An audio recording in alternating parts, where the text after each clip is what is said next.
Welcome to the Undisputed podcast. I'm your host, Jenny Taft. This podcast is the full show from today's episode of Undisputed from start to finish. They've got a busy slate, so Skip, Shannon, let's get to it. Welcome to Undisputed. We are live from LA. I'm Jenny Taft here with Skip Bayless and Shannon Sharpe. Good morning. How are you doing? Good morning, Jenny. How you doing? Good. Oh, Braun is something, isn't he? Yeah, there you go. On Twitter last night, he even upstaged Belichick and Cam and Mac. So I want to congratulate LeBron James. He wins the social media championship. Does that count? He ain't do nothing. Does that mean he's 5-6 in the finals? No, your day coming. I want you to have that same. Didn't he tell you to have that same energy, Daddy? I'm scared. Okay. Yeah, well, he's motivated by a few of you guys, one in particular on that desk. And here is why a panel of 10 NBA execs and scouts voted for who is the best player heading into the season. And guys, LeBron didn't receive a single vote. Giannis and KD ended up splitting all votes with 5 apiece. So, as Skip pointed out, LeBron was quick to respond on Twitter saying, quote, "Thank you, as if I didn't need more to fuel me." #washed, followed by the crown emoji. Shannon, he's not happy. Are you surprised he didn't get a vote? I am surprised, Skip. Last year, this time, after the championship, LeBron had just come off a championship finals in which he averaged 30, 12, and 9, 59% field goal shooting, 41% from three. And what do I tell you about sports, Skip? It's all about updating your resume. And he was in the process of updating that resume because what he did in those finals wasn't going to have a bearing on what he was going to do this season. And he was in the MVP discussion. A lot of people had him at the break, Skip, had him leading the MVP race. And then on one Saturday, Solomon Hill dove for a loose ball, and we know what happened after that. So LeBron is in the process of updating his resume. Giannis, we saw what he did, Skip. We saw the playoff run that he had. We saw the finals run that he had. 35, 13, 6 assists. We saw what Kevin Durant did for 2 rounds. He played phenomenal. So this is what LeBron is forced to do. I am surprised. I believe, Skip, had he not been injured, had he not gone out in the first round, because, Skip, those execs saw LeBron go out in the first round, something that he had never done, and he didn't look like himself. And so they're thinking like a lot of people are. Hold on. Guy's going to be 37. He is heading into year 19. 2 of the last 3 years, he had an injury that kept him out at least 20 games. Kevin Durant looks better than he did before he had the Achilles injury, if you can imagine that. And Giannis seemed to have figured it out. They brought in Holiday, another defender, and Chris Middleton's the closer, and Giannis does what Giannis does because they space the floor really well. Okay, I can see it, Skip. I can see it. Like I said, it's all about updating your resume. And LeBron James is no different. But I can tell you what, I promise you're going to update his resume. I promise you. Now, we're going to have this, I want to take a vote going into next season. And let's see how many votes he gets. Really? I'm going to leave it at that. I may or may not have spoken to him. So he's the first human in the history of this planet who actually gets younger by the year? No. No. But let me be honest. Before he injured his ankle, did he look like he was slowing down? It's a simple yes. I don't want to hear nothing about no 3-point shot. I don't want to hear anything about free throws. Did he look like he was slowing down? Boy, his 3-point shooting and free throw shooting was horrendously bad. See, there you go. Well, is that not true? 25, 8, and 8. Okay. My turn. So what I don't understand about your answer, you made some valid points, but your big picture takeaway is you're surprised. Yeah, I said How can you be surprised? He did not update his resume. No matter why it shook out the way it did, it shook out the wrong way, right? He fell apart down the stretch. He fell apart against Phoenix, and he fell apart, or was he injured? Okay, well, you say it was, but he turned his ankle thanks to Solomon Hill, who tried to pull his punch and sort of flinched away. And I don't know, LeBron even stayed in the game and made a 3 and trotted up the floor. And the next thing I know, he's gone for like 2 months. Well, Kawhi stayed in the game and made a free throw and played defense. Okay, well, I was convinced that because LeBron was at an advanced stage and age of his career, that they just said, just shut it down and be ready to go for the playoff run. And then that wasn't the case, though. Okay. Well, he wasn't ready to go because when he lost AD in the playoffs, he wasn't able to save the day by himself. Try to remind you of that KD. When he lost James Harden and Kyrie, he wasn't able to save the day. He made one of the great playoff shots ever. We'll get to that in just a moment. So let's just look at the facts of last season for LeBron James. Did he update his resume? Because during the regular season, LeBron James averaged 25 points a game. That's the second worst of his career since his rookie year. That's the lowest average of his career. Well, that's not really updating your resume. His rebounds were 7.7, which is average for him in his career. But his assists fell from 10.2 the year before when he led the league in assists all the way down to 7.8. That's a plummet right there. But let me ask you a question. So we're not going to mention the fact that Dennis Schroeder assists went up to a career high. So you're not going to mention that? Okay, but what do I always say about LeBron James? He's the best passer in basketball to this day. He has the highest IQ in basketball to this day. Yes. Even at his advanced age and stage, he's still the best in those two categories.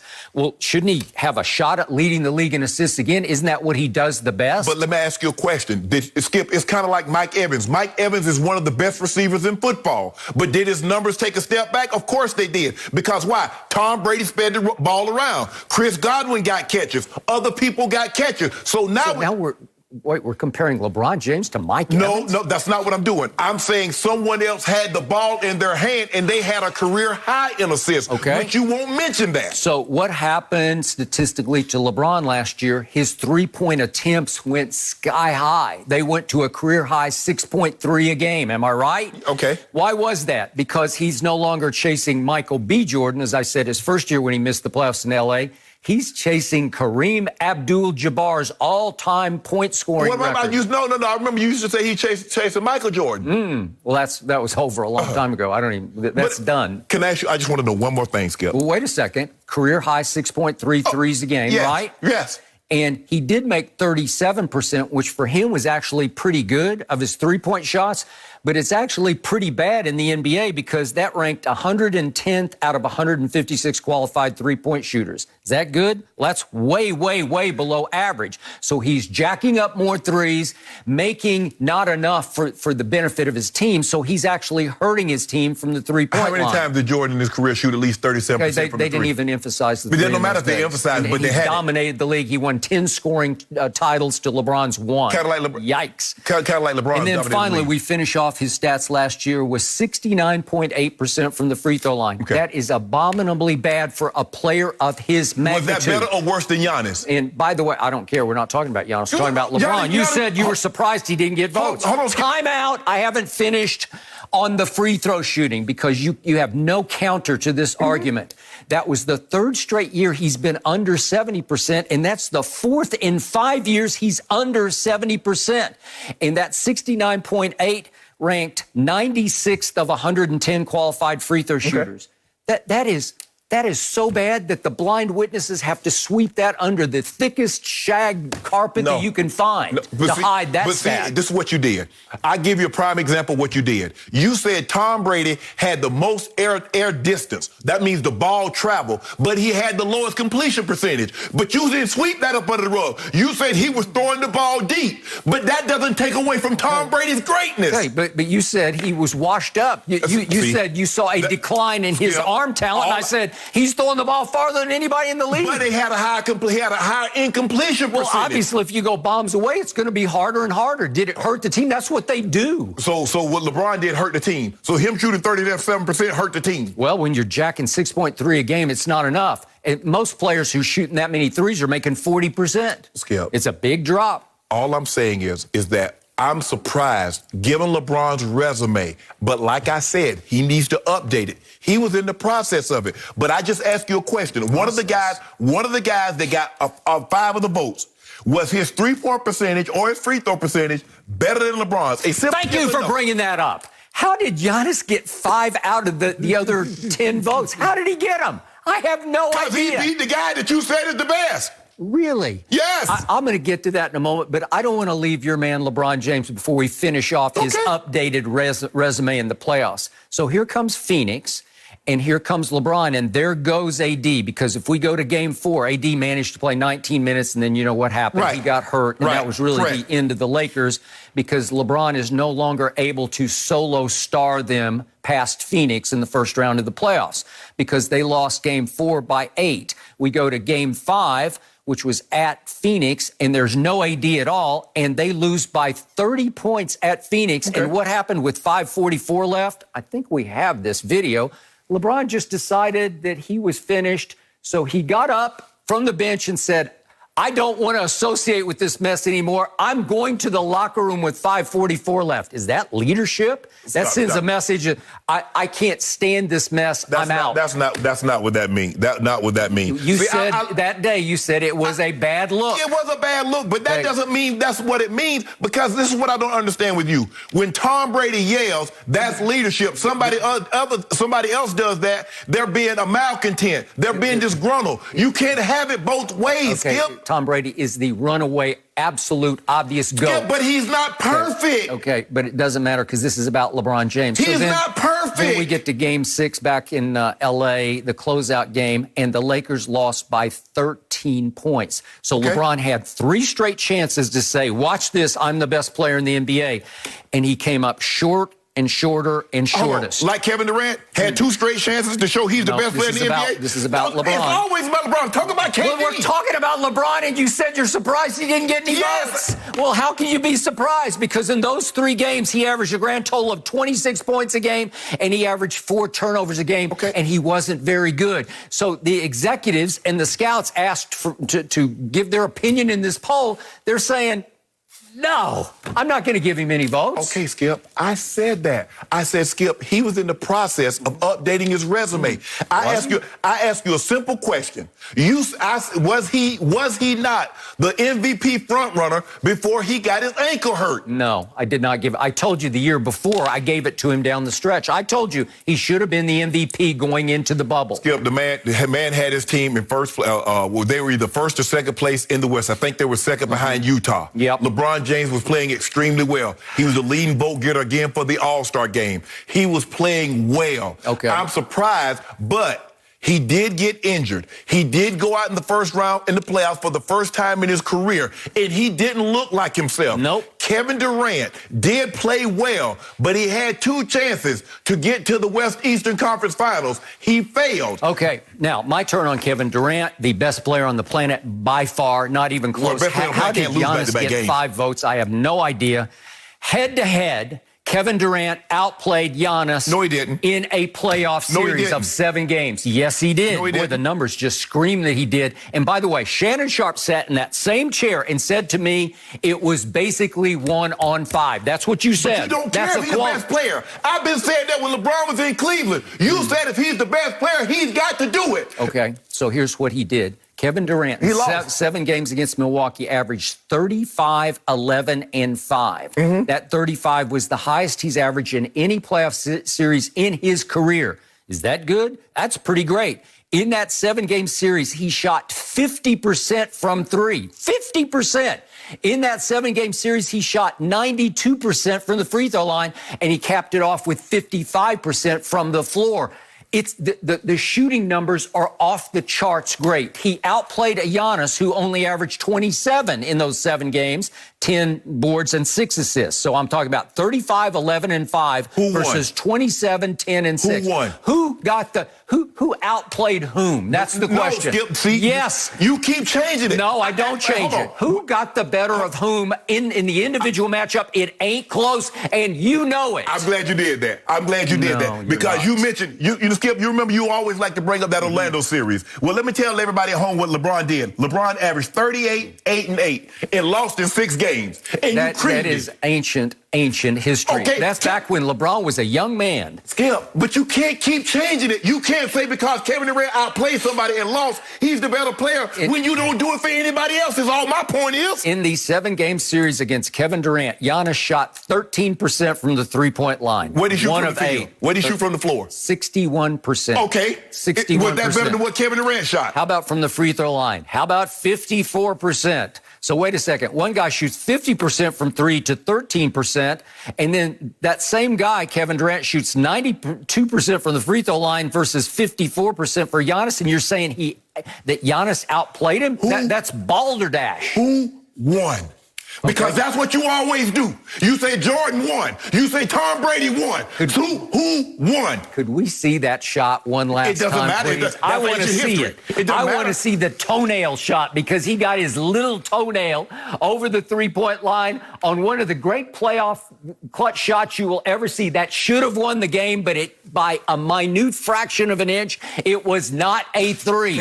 When he made it, I fell off my chair and rolled on the floor, and I said, the greatest player on earth right now just did it again. Because if you'd have noticed, the official put 2 down as soon as Kevin Durant let the ball go. Watch the official at the top. Look at the official. Does he raise his hand or does he put 2 down? What does he do? That's his job. Okay, then. Okay. So why would you fall at your feet? Because it looked like a 3 to me, and it looked like a 3 to everybody else. You could hear the announcers. Everybody went nuts. It was an all-time great clutch shot. It was a clutch shot. It came within a fraction of an inch of winning the series. If it goes in from 3, it's over. Let me ask you a question, Skip. He did it 1 on 5. Let me ask you a question. If LeBron James had hit that shot and got his toes, you'd have said that's not smart. He should have known he should have been behind the line. Yeah, but you see the excuse. But he didn't hit that shot. Exactly. And guess what? Kevin Durant went home just like LeBron did. So I'm trying to figure out, now all of a sudden, it's about playing well. Where for a perpetuity, it's been about winning. Now it's about playing well. We disregard winning. He played well. So, he lost. Who have you acknowledged is the closer for the Milwaukee Bucks? Is it the best player, Giannis? No, wait. No, it's Chris Middleton. Okay, that's fine. What? So wait a second. The guy who got 5 out of the remaining 10 votes, 5 out of 10 votes for the MVP, the best player in the league. Yeah. He's not the closer for his own team. Chris Middleton's the closer. Are you kidding me? He's disqualified. No, he's not. You're out. No, he's not. And you're barely a 50% free throw shooter. See, you're out. Skip, You've had one playoff flameout after another, Toronto, Miami in the bubble, and suddenly you vaulted into you're the best player in the league. Stop it. Can I ask you a question? It's just wrong. Hold on. Before Kevin Durant went to Golden State, how many flameouts did he have at OKC? Well, he was handicapped. Why did he leave? Why did he leave? You even acknowledge he left because of Russell Westbrook. He said, I can't win a championship with him as my primary decision maker, which is the conclusion LeBron will reach in about a year from now. Can I ask you a question? Why did LeBron leave Cleveland? Because Dan Gilbert couldn't put the pieces around him. You see what you did? Every excuse you can make for Kevin Durant, you make it. Every time you get an opportunity to put a stumbling block in front of LeBron, you do that. All LeBron did, we've seen LeBron carry teams 1 on 10. We're talking about right now, is he the best player in the league? And you said you're surprised he didn't get votes. Yes. Well, how are you surprised? Because every other word out of your mouth is you're not surprised. Skip. I'm surprised because knowing a lot of times, Skip, even the execs, they do factor in his resume and he got injured. Well, if LeBron wasn't injured, he's still the best player. It seems to me they did not do that this time. That's okay. That's okay. When we have this discussion again next year, I guarantee you he will get votes, if not the most votes. Really? Yes. Okay, I'll do 10 cases on that right now. That when they have the vote next year, he won't get at least 1 vote. Okay, I'll do this. I'll do 10 cases for 5 votes. No. Why not? No. He got none. So if he gets 1. Well, you said if not all the votes. I'm letting you cut it in half. I'm giving you a break. I'm letting you out of what you just said. No, you didn't. I said, come next year this time, he'll get at least 1 vote, if not the most votes. That's what I said. Now, we can rewind that tape. I know what I said. I heard you. Exactly. I'm giving you a break. I'm saying, okay, let's just do 5 out of the 10 votes. Let's just do 1. He got none. Okay, I'll do 5 cases for 1 vote a year from now. Okay, 1 vote. Bet. He has to get one vote. One vote. Okay, good luck with that. I got you. Yeah. You got me? I knew you would do it. You just can't help yourself. I'm trying to give you a break here. I don't want no break. I backed you into a corner and you have nowhere out to run. How? Because Kevin Durant deserved every vote. No, and he got didn't. capped off by the Olympics. And I don't care what you say about the Olympics. It was all time.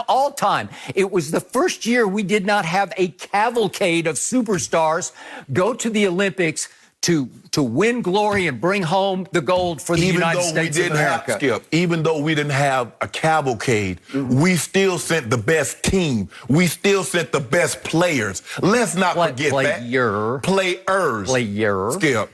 Let me ask you a question. How many players on the French team is better than Dame Lillard or Jason Tatum? How sure are you we would have won if Kevin Durant had stayed home? Skip. I just think we wouldn't have won. There's no way. Because those other guys aren't capable of taking over the way he just said, get out of my way, I got this. He did it again and again. They got in trouble against Australia. They got in trouble against France. Yes. They got in trouble against Spain. They got in trouble. They were down almost hopelessly against Spain and Australia. And he said, I got this. But what did they have to do also? If you get down by 15, you just can't get back in the game by playing offense. Mm-hmm. Devin Booker locked in. Holiday locked in. They locked in as just defensively also. Yep. Kevin Durant did was unbelievable. So before we go, I have got to read one quote from this ESPN poll from a Western Conference scout. Mm-hmm. I got to read what he said if we could see it. He said, this is of Kevin Durant. Right. I think he's the best scorer in the league. I don't think it's close. And he's pretty good defensively, too. The things he's able to do offensively are generational, and I don't know if you can stop him. He's absolutely lethal. That's Kevin Durant in a great little nutshell. Yeah. That's all you need to know. That's why he deserved a 10-0 vote as the best player in the league right now. I wonder how long this guy's had his job for him to tell what everybody knows, that Kevin Durant is the greatest scorer of this generation, that he has an unstoppable shot. And he's pretty good defensively, too. Because for the Team USA in the Olympics, boy, he was a rim protector. Pretty good. How many all-defensive teams have Kevin Durant made? Well, he should have. He's been... And let's give, see, that's why... He's talked about, I deserve some acclaim for Defensive Player of the Year. I just want to know, why is it that when it comes to Kevin Durant, he should have done this, he should have done that. Well, but when it comes to LeBron, he hasn't done it. Okay. Well, he did win one scoring title. I give you that. Okay, but Skip, LeBron James is not devoted to scoring. Kevin Durant can score the basketball easier than LeBron James. He's a better shooter. But being a better shooter doesn't automatically make you a better player. LeBron has been asked to do more throughout his career than Kevin Durant. When Kevin Durant went to Golden State, he wasn't asked to lead. He wasn't asked to rebound. Draymond, he wasn't asked to initiate the offense. Now, we've seen when he was asked to do that once Kyrie and James Harden went down in Game 7, you said he got tired. LeBron James has been doing what Kevin Durant was asked to do for 3 games, and he got tired. LeBron James been asked to do that for 18 years, and he's still carrying on. Once upon a time, LeBron got tired in games 4, 5, and 6 in the finals against Golden State. Yeah. It did what? Averaged 35, 13, and 9. And lost games 4, 5, and 6. The first at home with the 2-1 lead. Way to go. Your guy lost a game 7 at home against a guy that shot, what did you say Giannis shot from the 3? 13%? What did he shoot from the free throw line? 54%? And you mean to tell me a guy that's a generational scorer, a guy that's the best player in the league, can't beat that guy at home? 1 on 5.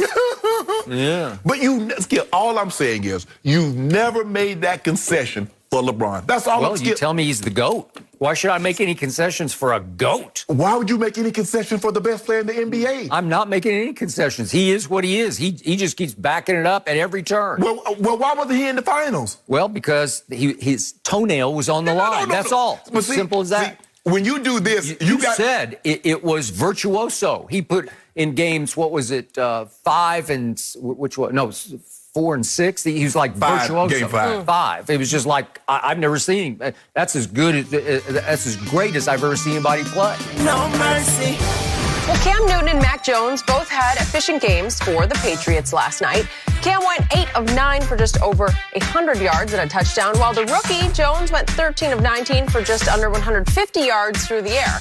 Neither quarterback turned the ball over in the 35-0 win over the Eagles. So, Shannon, which quarterback will Belichick start opening day? Skip, I still believe it will be Cam. I'm sure Coach Belichick wished the Eagles had started their starting defense, but it looked like everybody that's going to be a starter, from Brandon Graham, Fletcher Cox, all those guys, none of those guys started. I'm sure Coach Belichick wished they would have started so he could have got a better gauge, but at least everybody went against the same level of competition, so I don't think anybody gained an advantage. But Skip, Mac Jones, if you watch the way he can climb the pocket and still have ball security and make the throws, his decision-making, the pinpoint accuracy in which he throws the football, he's very impressive. That's why I always thought he was the most equipped. I'm not saying over the test of time that he's going to be the best, but I thought he was the most ready to start now. Now, I believe that Cam is going to start for the simple fact Coach Belichick believes he has a playoff contending team. And I believe Cam is going to start for that very reason. But Mac Jones is not making it easy on Cam. Cam, Skip, this is good. Look, I understand it's preseason, and I don't know, did they game plan this game, or are they going to do it game 3, Skip? Because everything is off. Normally we have 4 games, Skip. We know the third game is when everybody's going to play everybody.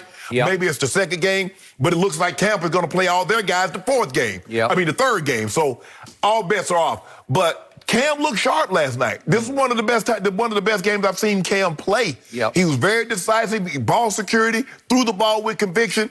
But Mac Jones was impressive. And I'm not talking about the incompletion, but if you watch the way he climbed the pocket, the way he slides and shuffles while still protecting the football, that's a thing of beauty. He's not making it easy on Cam. Coach Belichick has a very tough decision to make, but I believe in the end, it'll be Cam Newton that starts week 1. Okay. And I told you yesterday, gut feeling, just going on my instincts, listening to that little voice in the back of my head, your man, Mac Jones, will be the opening day starter for the New England Patriots. I don't want to bet on it because I'm going on the deepest gut feeling, and it's against all odds right now because Cam played very well. He looked good, Skip. He threw it well. He threw it with velocity, and he threw it with accuracy. Right. It's never like the prettiest throw to watch, but it was right on the money all night long. He was 8 of 9 with a drop.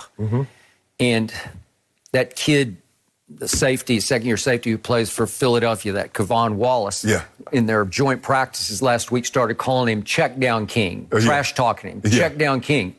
In 2015, would anybody have called Cam Newton the check down king? Right. Would any second-year player have dared to trash talk Cam Newton in 2015 when he was running away with MVP and leading that team in Carolina to the Super Bowl? Correct. No, but it has come to this for Cam because he struggled last year, and there was a lot of check down Charlie in his game. But, Skip, that's the best thing because what Cam was starting to do was starting to force it and turn the ball over. And the one thing you know you can't do if you're the quarterback for Coach Belichick is turn it over. He'll snatch your you-know-what up out of there. Totally agree. So Cam was impressive, which put even more heat on the kid to come in, albeit against backup. I give you that. And why Nick Sirianni, the first-year young coach of the Eagles, decided to go all back, I don't know. Maybe he's going. Maybe it's the third game because they do have an extra week in between. No. Maybe he's going to do it like that. Maybe the third game is now. I don't know, but that was the deal. Yes. So those are the cards got played. Mac Jones had the deal. Had to play with. Cam is very good. I'm not going to go spectacular because he wasn't like bombs away, but he was picking them to pieces. Right. And all of a sudden, they're backed up against their goal line, and the kid gets thrown into the fire. And it gets all the way to 3rd and 13 at their 6-yard line, and Mac Jones has to drop back into his own end zone if we could see this play, and he had to read, and find somebody before he went down. Step, throw it. And he found N'Keal Harry, who has struggled but is starting to show some signs of coming alive. Oh, this is the bomb to N'Keal at the end of the half. And that's a pretty good throw that should have been caught. Am I right? And N'Keal got banged up on this play because he fell hard on his shoulder, but he seemed like he was okay. But again, that's the 3rd deep ball I've seen this kid throw, and he has to kind of muscle it up to get it there. But did it get there? Yeah. Was it on target? Was it catchable? Yeah, you got to catch it. Shannon Sharpe puts that in his back pocket. Yeah, Am I right? I definitely would have caught that one. Okay, you definitely would have caught that one. So the kid winds up 13 of 19 for 146. There's no touchdowns, but no interceptions. He threw one ball that was interceptable early when he was backed up against his goal line. And yet, all told, they're running it. They got a stable of running backs. Oof, do they? And listen, that kid from Oklahoma? I've been telling you, I tweeted the second they took him in the 4th round. This is an all-time steal. Ramondre Stevenson is big and he's shifty and fast. And he's going to be a star if Belichick lets him be a star, but I don't know if Belichick will. I don't know. Sonny Michel might be the odd man out. Okay. Because Damian Williams and this little kid, 42, I forget his name. Little J.J. Yeah, J.J. Taylor. Yeah. Yeah. He put a little move on. He did. You're talking about breaking both ankles? He broke both of the kids' ankles, right? Yeah. Okay, so they got him and Damian Harris. And so you got 4 options at running back. And if I know Belichick... James White back as your third down guy. Third down back. But if I know Belichick, he's just going to keep running them in and running them out. Yes. So Ramondre, to me, can be a star in this league. But he would have to get 25 carries a game. Right. I don't know that Belichick's going to go that direction. No. But the point is, they have a running game. I'm not sure about the offensive line. I don't know if it's going to be, once we get to the real games, if it can open holes the way they were opening on Philly's defense last night. But whoever the quarterback is going to be able to lean on a very good running game. I think that's going to be the thing, Skip. They're going to lean on the running game regardless. I think that's the route that Coach Belichick wants to go. All right. So then, as the game wore on, this started to happen. Your man, Mac Jones, who you said was the readiest to play, that was your line before the draft. He is the readiest of these young quarterbacks to start game one.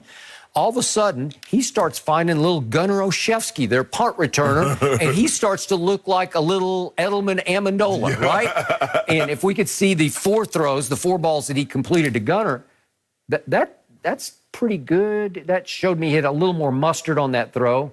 And then this is the one where he threw it. That had a little velocity on it that I didn't see in his first outing. What we call over route. Look at step, protect the ball. Got away. That was a really good throw. That might have been his best throw of the night, evading the rush. And then another one to little Gunnar, and Gunnar almost scored with it. But my point is, those passes go for 8, 17, 21, and 11 to little Gunnar, who for a while he got cut and was out of football, and now it looks like they got a little connection going. Right. So in the end, does Belichick, how comfortable do you think Belichick is with a Cam Newton who's not his guy?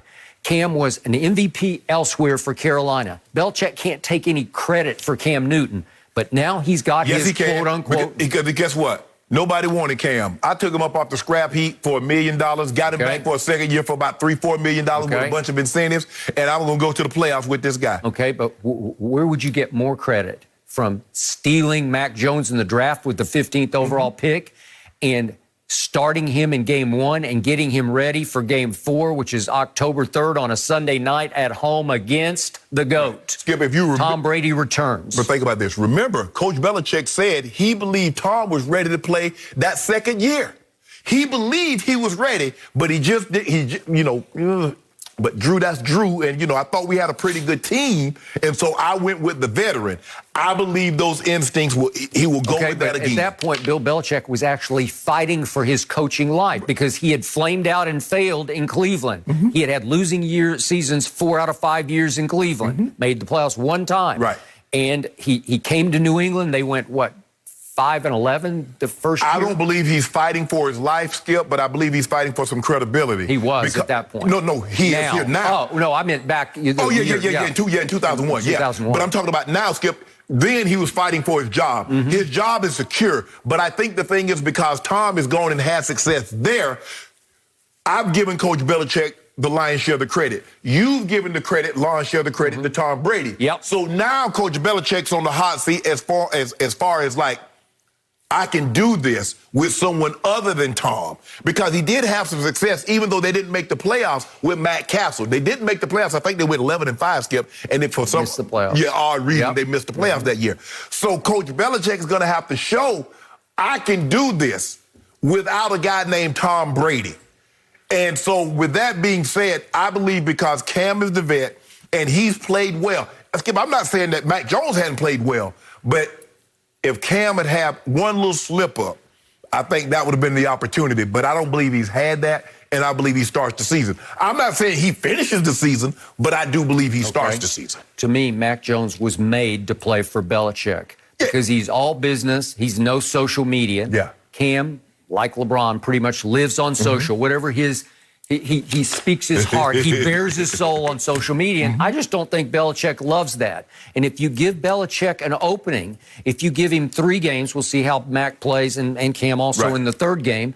But if Belichick thinks he's seen enough, I will not at all be surprised if he goes with Mac Jones in game number 1. Yeah, I would be surprised. I would be surprised. Even though you said he's the readiest to play. I do. Right? I do believe that. And here's the bottom line. If I am right about the long shot that Mac Jones starts game 1, what would that do to Cam Newton? Would he keep Cam as his quote-unquote backup quarterback, or would he just go with Brian Hoyer? That's why I believe Cam starts.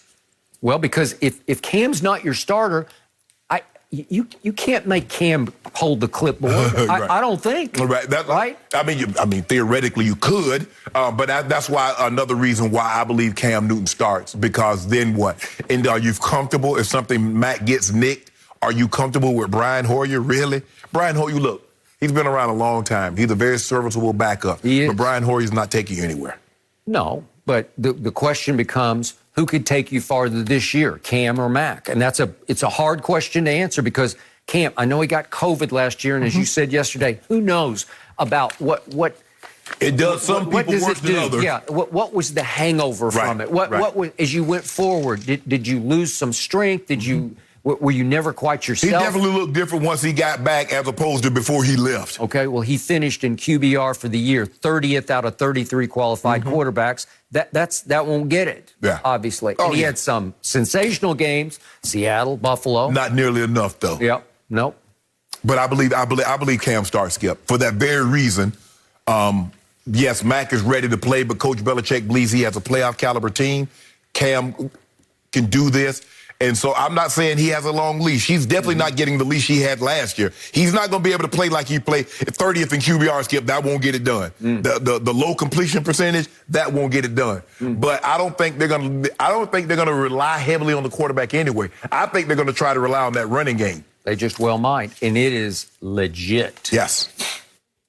We're going to move from the Patriots to the Eagles. This is interesting, guys, here. The initial plan for the Eagles last night was to get Jalen Hurts more playing time under center, but after warmups and prior to kickoff, he was scratched due to not feeling well. Eagles head coach Nick Sirianni told reporters that Hurts wasn't feeling well when he arrived and ended up being sent to the hospital to get his stomach evaluated, but would end up being fine. So, Shannon, what do you make of what happened last night? I mean, the way he's running like he about to go to the bathroom, and he don't want to go on himself, Skip. I mean, that's all you can chalk it up to, because, I mean, they said it wasn't an injury. It wasn't injury-related, because it's hard for me to see a scenario, Skip, where a quarterback get injured in warm-up. What was he doing? And so they said it was just a stomach issue.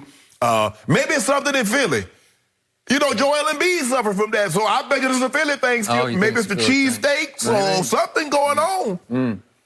But that's all I can skip. I don't think it's Jalen Hurts has started before. Jalen Hurts is starting in the league.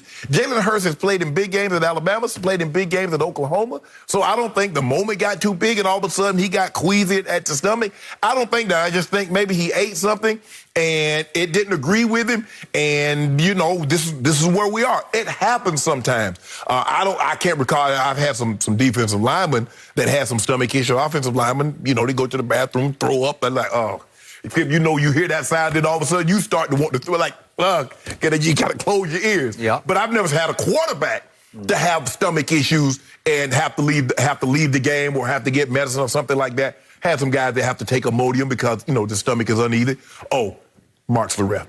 Threw up about 40 times before every game. Okay. So he's different. I'll put Stink in a category by himself. But, Skip, this was unusual. It's not something that I'm very familiar with in a situation like this, but I don't think it's something for us to get alarmed by. I'll go this far.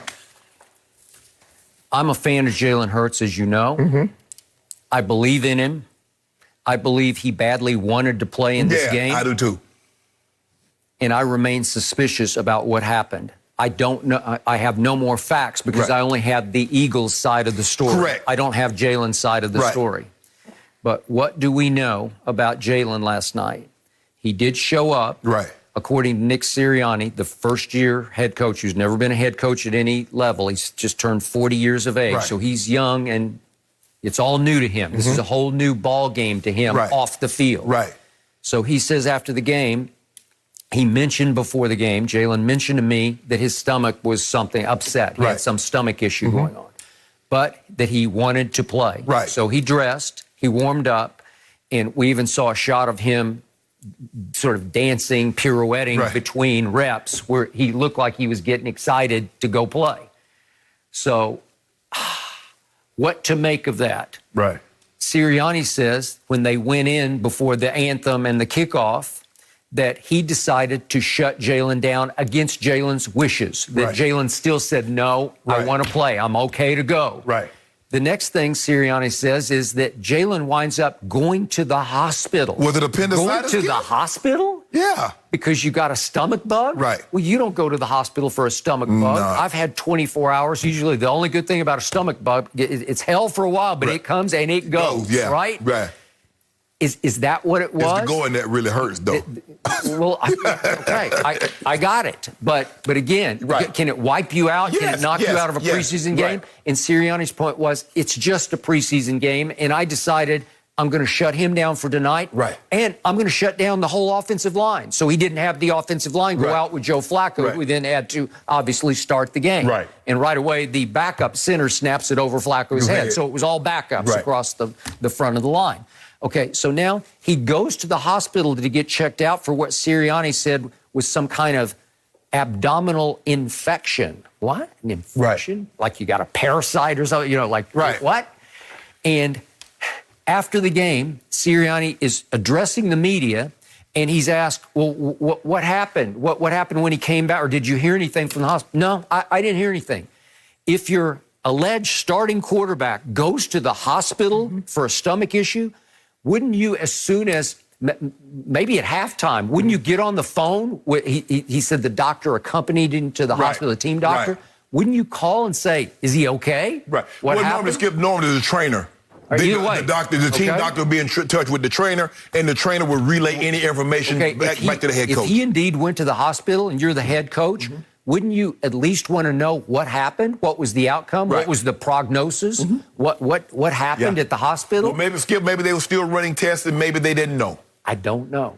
So suspicious, mysterious, inexplicable that your starting quarterback goes to the hospital, and then he said, I didn't see him after the game, so I don't know if he went home or really. Man, if I go to the hospital, I'm not coming back to the stadium. Okay, that's fine. But if your head coach would want to know, Mike Shannon would say, what happened to Sharpe? Right. You know, what happened at the hospital? Yeah. Is he okay? Or is he in the hospital? Yeah. Is he going to have to stay overnight? Yeah. Did they find something? Normally had Greg would tell him, Sharpe's done. Sharpe fractured his eye socket. Sharpe dislocated his elbow. All right. Well, Sharpe broke his collarbone. Okay, there you go.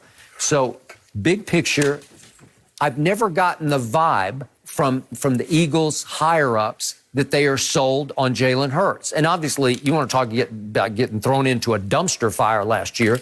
That was. Right. And I thought he played pretty well. He didn't play great. Right. And he made mistakes, but he did a lot of good things. But Skip, they could have drafted a quarterback. They could have moved up and taken a quarterback. They could have took Mac Jones.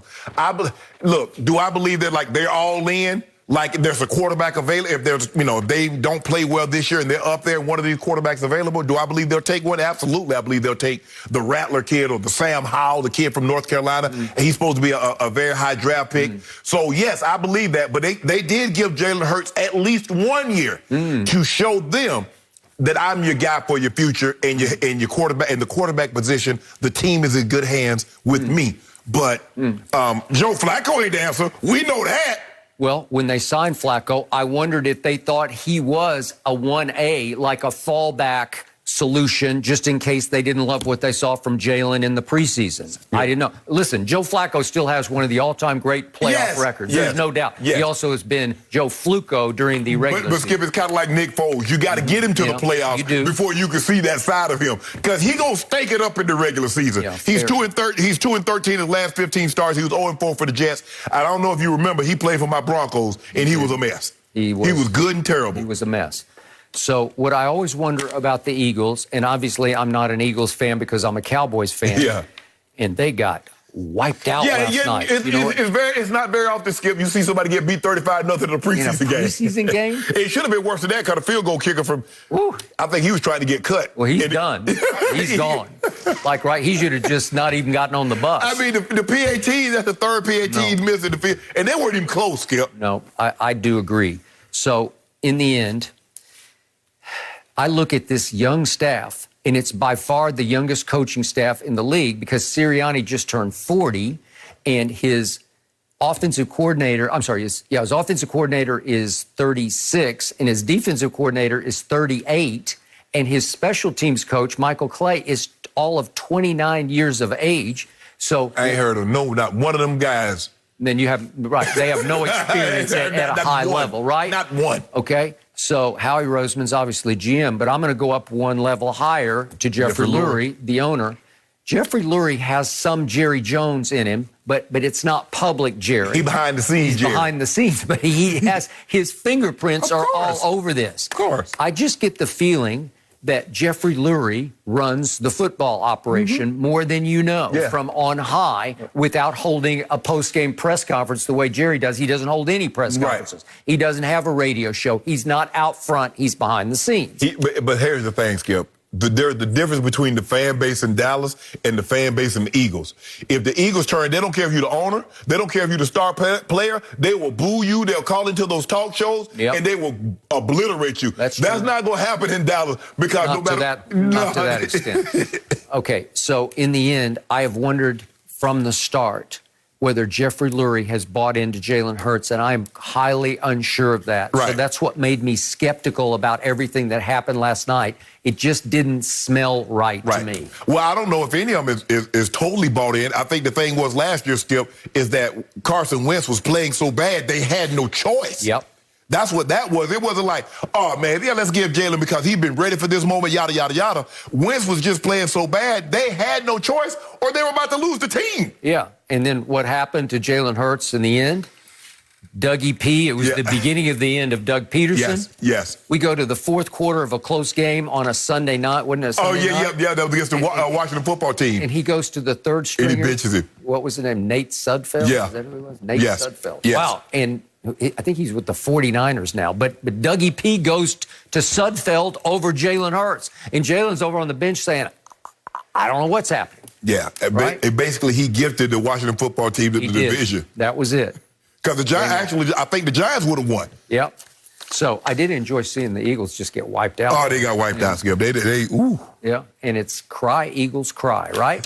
I'm enjoying it, actually. But somebody failed, so misery, their failure. But my emotions are mixed because I like Jalen Hurts a lot, and I believe in him, and I hope he gets his shot. Okay. Not sure he is. And hope he's okay after a crazy, crazy day. We will wait for an update. No mercy. The return of Dak Prescott from his strained lat muscle under his shoulder is still not 100% certain. A week ago, the target date was this weekend's preseason game, and then it got pushed back. Hall of Fame scout and former VP of player personnel for the Cowboys, Gil Brandt, tweeted out yesterday, quote, had a long talk with Dak Prescott yesterday out in Frisco. He expects to be out there when the Cowboys open the season. I think it would take a lot to keep him from playing, just not sure he'll be at 100%. Season tilts on his health. Agree with that. Shannon, what does this tell you? If it tells me what I knew. I mean, you don't normally have an injury that says, okay, 2 or 3 days, we're going to shut Dak down and he'll be back throwing. Skip, we're almost a month in. And now it's going to go from 2 or 3 days. They're talking about he expects to play September 9th? Or it's nothing to be alarmed about. It was that when they told me there's nothing to be alarmed about, I should be alarmed. Troy Aikman said at the Hall of Fame, he said, you know what, this injury is more serious. I believe this injury is more serious than they're letting on. Skip, you don't normally consult outside a baseball, the Texas Rangers. And the Yankees. Hold on. Really? I mean, you've seen some pretty graphic injuries. Football as a collision sport is not a contact sport. So you've seen some pretty gruesome injuries. So that kind of gave me a little red, like, hold on. He got an injury that's a baseball player? This is not something that, so we should keep your antenna up. So I'm going to pay attention to this. Oh, yeah, he'll be back in a couple of days.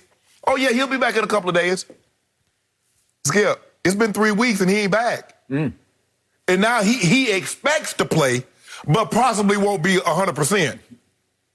How we go from missing 2 to 3 days to now we are September 9th, and he might not even be 100%? With what kind of injury? Help me out. What is this? Look, they should have just been forthcoming. Like, look, Dak has an injury. We're gonna shut him down. We're gonna see when we're gonna shut him down. This thing is day to day. Don't you think people are gonna get concerned? Like, hold on, you said it was 2 to 3 days. We 2 to 3 weeks in, and he ain't out there throwing, and he can't throw with any velocity. So, yeah, I think they should be concerned. I think Dak is concerned because there's a reason why you got a second MRI. Because Dak said this thing is not progressing like you told me that it was. You said 2 to 3 days. You get an injury, Skip, they give you a timeline. Okay, I'm at that timeline and something's not going right. What's going on? You told me 2 to 3 days. Why am I still not being able to throw the football 2 weeks later? You are concerned. I can see it on your face. I am horrified because I got at least 5 cases. You sure do. You sure do. On the Cowboys just winning the least. Yes. And I believe with all my heart and soul, the Cowboys are better than Washington and the Giants, and especially the Cry Eagle Cry. Not without Dak, y'all not. Not without Dak. I have no idea what's going on, but I don't like it because it has come to this.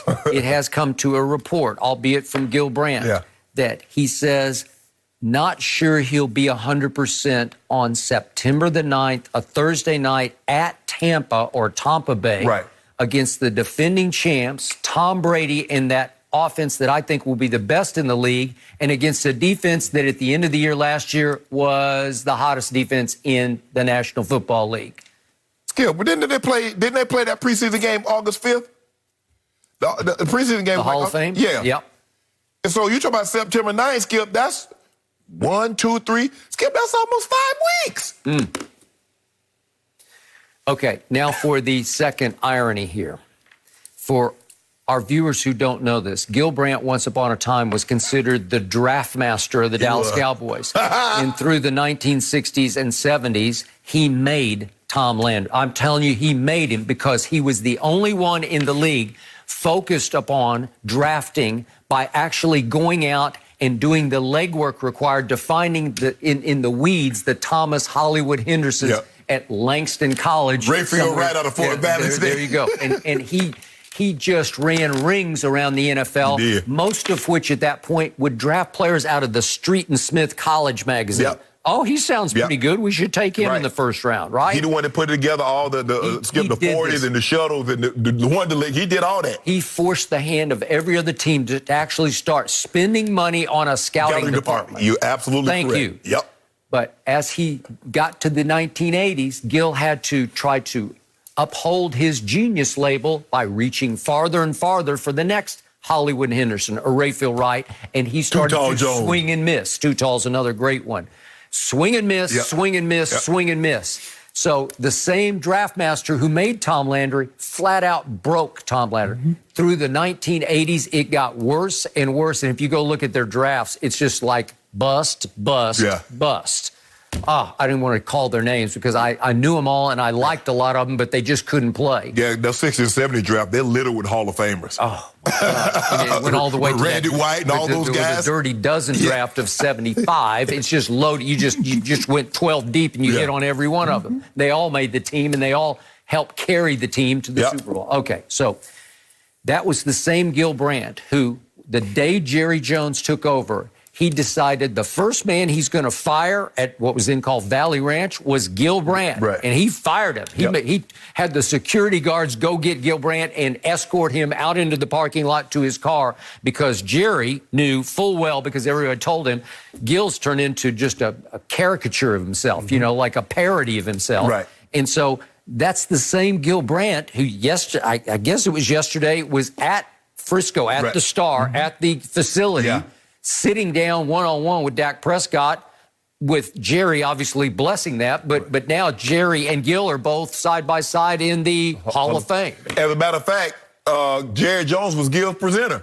Oh, I forgot about that. That's a good one. So they came full circle. They did. It's almost like KD and Draymond. I guess they made up after everything that happened. But the point is, Gil Brandt got an audience with Dak Prescott. And the audience says that I'm not sure he'll be 100%. You're kidding me. So once again, I ask, what is this injury? Because I've never, ever heard of it. I've been doing this for the longest time. In all my years, dating back to the 1970s, covering Don Shula's Dolphins in Miami, I've never heard of a quarterback with a strained or torn muscle in his arm in training camp from throwing a football. It just doesn't happen. It's like his last, so I guess it's kind of like, under the shoulder a little bit. And you brought up the Elway injury. The only other throwing injury I know of is the biceps tendon. And both Elway and Favre had it. The biceps tendon attaches at the elbow and it attaches in the shoulder. And I tore mine at the elbow lifting weights, but from throwing, overthrowing with too much velocity for too long, it will fray and start to tear up here. But you know how you can fix it? You just go in and cut it because you don't need it to throw. So both of them had the reverse surgery where you actually went in and just snipped it and let it rolls up like a window shade all the way down to your elbow. And then later after you retire, if you really want to go in and fix it, you can. And I don't know if either one did. No, Johnny get it fixed because mainly, Skip, people get it fixed for aesthetic purposes. You see a lot of times bodybuilders will have then you got to have it. For aesthetic purpose. But John's like... And I can tell you, the only thing you can't do when it's torn is you can't open a door because you have no control over this, right? So, but the point is, that's the only throwing injury I have ever heard of a quarterback suffer. So how did my quarterback, coming off a career-threatening ankle surgery that required a second surgery, a wishbone scar, as we saw in episode 1 of Hard Knocks, how is it that he goes out and winds up with an injury that's unheard of? How is it that they had to go to the Rangers and the Yankees baseball doctors to say, how did you guys fix this? I not only went to them, I went to a lot of other places too. Because instead of just like, oh, he'll be here, Skip, they should have had Dak on Jerry's plane and on every foremost authority, on an arm, on a shoulder, on any kind of muscle. Dak should have been seeing it. Okay, so you know my biggest issue with this is simply repetitions. He made it only until the 5th game last year. And then that happened against the Giants at home. And he has had no reps under fire. No real reps, except, well, no, he didn't even go against the Rams. Remember, they had the joint practice. The first day of he had to come out. So he hasn't even gone through a padded practice. So you can't even test out your psyche about your ankle, like, is it going to be okay? Because Kurt Warner was saying last night on NFL Network, especially coming off an injury in a preseason game, you need to go out there and say, okay, I'm good. You know, this works. You need to have people around your feet. You need to have people, you need to go down, have somebody take you down. You need to fall on that injury to let them know it's going to be okay. But Skip, here's the thing. It's his shoulder. Guess what a quarterback's going to have to do in the game? Throw the football. Guess what he's going to have to do often? So if you have an injury, Skip, that's going to require you to build up in volume of throwing the football, what happens if you irritate it? You set it back. So how do we know? So what? We're just going to wait till the game. Dak, don't worry about throwing the ball. Just go through the motion, and then come game time, we're going to have you throw the ball in the game time. How's that going to work out, Skip? I don't know. That's why McCarthy said 2 days ago, hey, we had a game plan in place where 10 or 15 plays in the first game, then maybe a quarter in the second game, and maybe a half in the third. Thank you. And how about 0? Thank you. So I've heard this week, it looks like Aaron Rodgers is going to play 0. Okay, he's going on 38 years of age in December. And he's highly accomplished. And Aaron is coming off an MVP, not an injury. I know. And he's as healthy as probably he's ever been, right? He's found his bliss. He's fine. So I get that. And they said, the Rams said, McVay said, Matthew Stafford is almost certainly not going to play. So he's 33 years of age. It feels like he's been around for 20 years, doesn't it? But he is 33. But he's been there and done all that. He's completely healthy. Okay, I'm fine. I get that. And a lot of these teams are now focusing on the joint practices as more important than the preseason games because they can kind of control the contact a little bit while actually getting high-speed reps. Yeah, but let me ask you a question. How much longer are the fans going to play for preseason when the big stars don't even play anymore? It's getting worse and worse. It is. Like. I don't even know the purpose of it because you don't even see anybody. Nope. It feels like this year we're starting to hit bottom. I mean, it used to be, okay, LT's not going to play, but Phillip Rivers playing, or this, Adrian Peterson's not going to play in the preseason, but all the other positions. Now they're keeping the entire team, no offensive lineman play, no quarterback, nobody. I'm like, damn.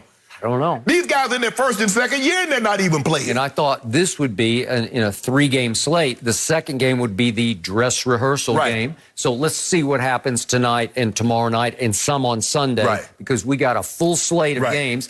And man, I would think this would be the time you'd see some starters. But Skip, coming off but you got to build up. I've been injured during the season, Skip. I dislocated my elbow, and they told me it was going to be like 4 to 6 weeks. And then the first week off, you get fitted for the brace, and I'm like, I don't know. I said, Greek, I don't know about no 4 weeks, Greek. He said, Sharpe, just give it time. You'll see. And then from week 1 to week 2, week 2 to week 3, I was like, okay. But then what do I got to do? I got to catch and I got to block. So I got to start doing things that I'm going to actually do in the game, Skip. Yep. I just can't. They can't say, okay, Shannon, it's 4 weeks, go play. I got to see if the elbow's going to be able to hold up. So I got to do the blocking sled. I got to do catching the football. And then that Monday before I'm going to practice that Wednesday, they brought one of the linebackers out there, and so I got to see how it fit.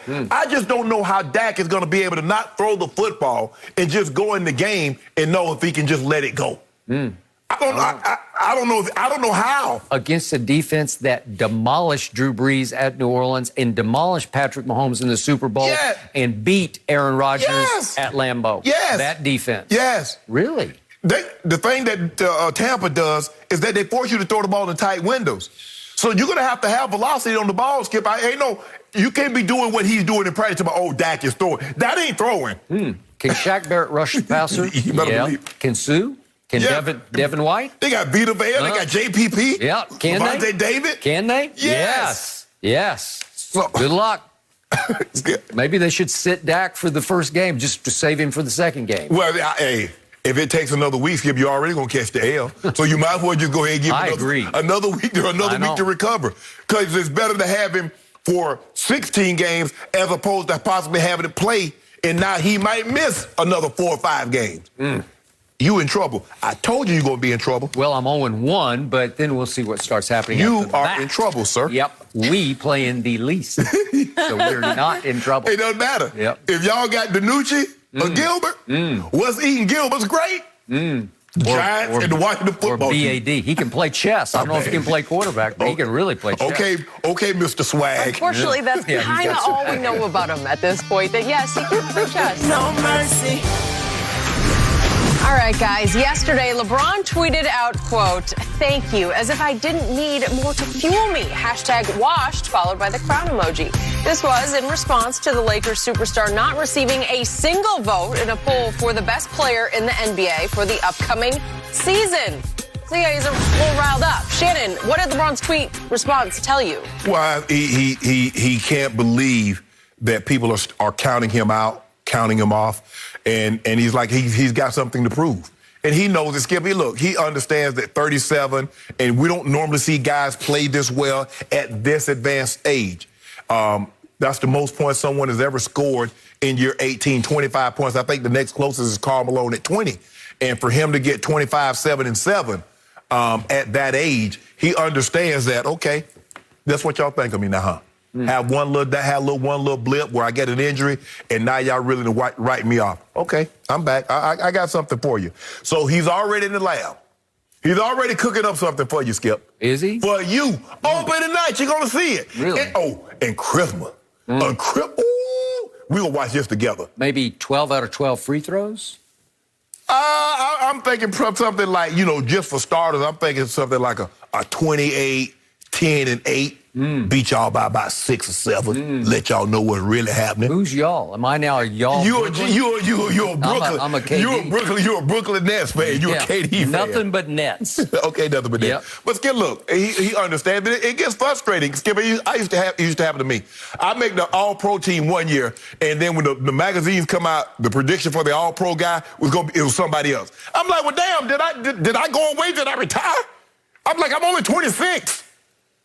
So it gets frustrating. I understand, look, these young guys are coming. LeBron understands these Lions are coming. They want that top spot. They want to be, because he's occupied it for such a long time. They're coming, but he doesn't want to give it up just yet. He says, okay. He ain't getting us, Skip. Ooh. Like I said, I may or may not have communicated with him. But something brewing, Skip.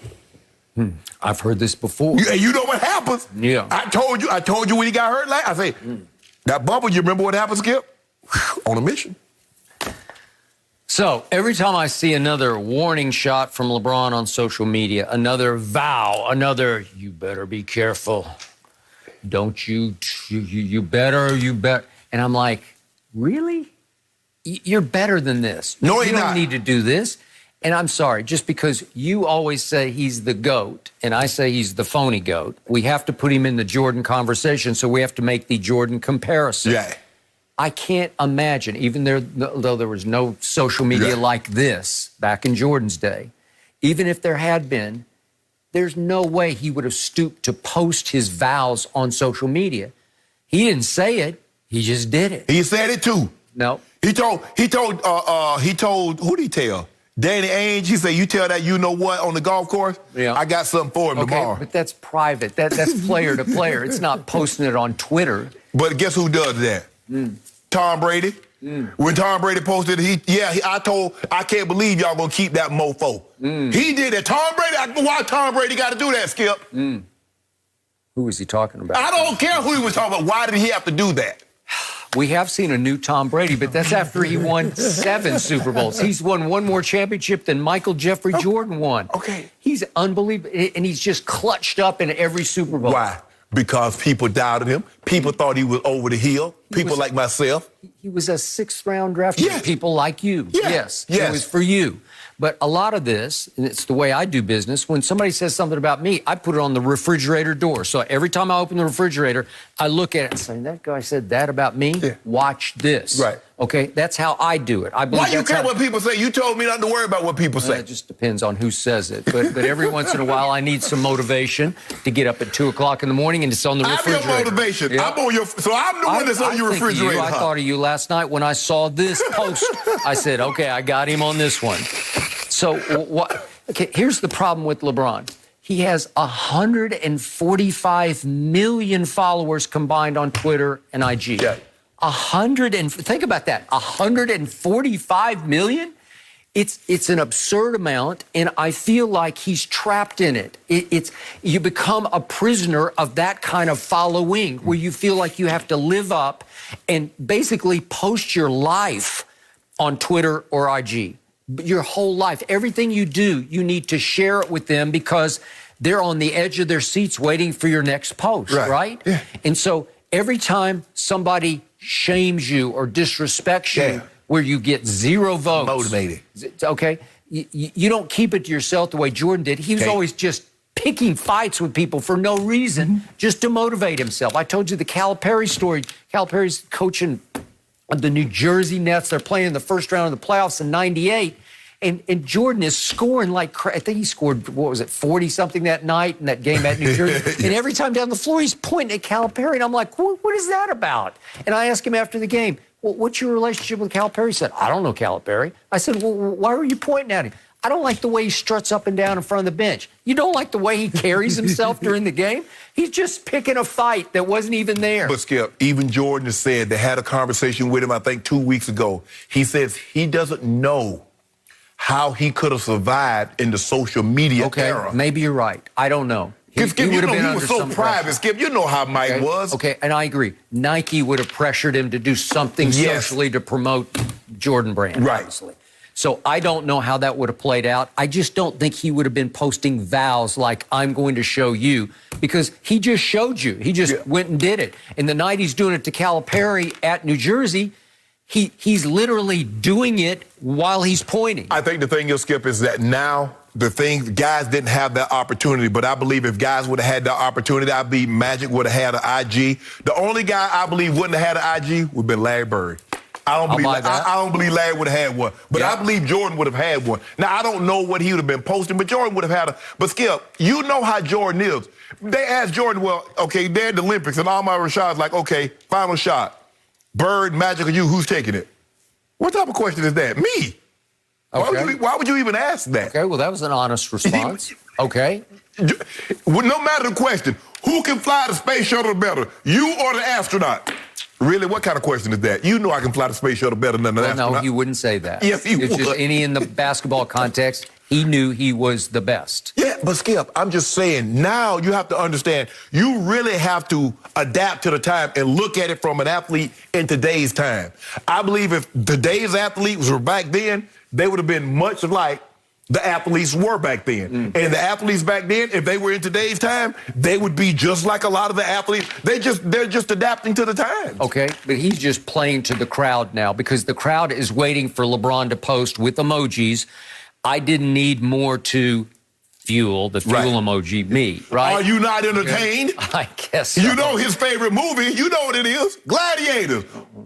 I didn't know that. Yeah. Yeah, okay. So, hashtag... He strikes me as a gladiator or a Braveheart. Does he? Yep. Okay.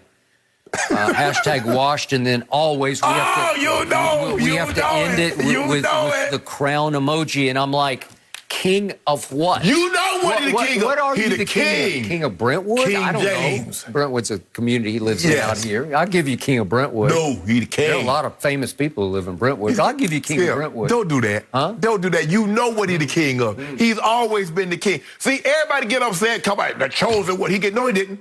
Sports Illustrated gave him that name. Sports Illustrated called him King James, and not the biblical version. Okay. But I'm just saying. Okay, but chosen one he had tattooed on his back. Yeah, when sometimes, Skip, I know guys that I've given nicknames, they got it tattooed on it. It happens. If you're proud of the nickname, get it on you. He was 17. He gets it tattooed on his back. And okay. Sports Illustrated knew. They must have been psychic. Well, no, you could see him coming. You didn't see that? I saw it in high school. I said, that guy's going to be something. And nobody thought he was going to be a 17-time All-Star starter, a 13-time first-team All-NBA, 4 MVPs. Yeah, we thought he was going to be good. But, Skip, that's that's the GOAT. Ain't nobody see GOAT. But what I saw was he could pass the basketball like few. Could score, too. Stop saying he can't score. Well, I didn't know when I watched him in high school he couldn't shoot free throws or threes. I didn't know that was... This is what we know. You know what, Skip Bayless? I know you don't know this. He has 2,000 more points than Michael Jordan on 45 less shots. How did that happen? Do you want me to tell you how many more games he's played than Michael Jordan? Thank you. I'm glad you brought that up. Even with the games that he's played more than Michael Jordan, he's still taking 45 fewer shots. How did that happen? That man played 19 years. Michael Jordan played how many?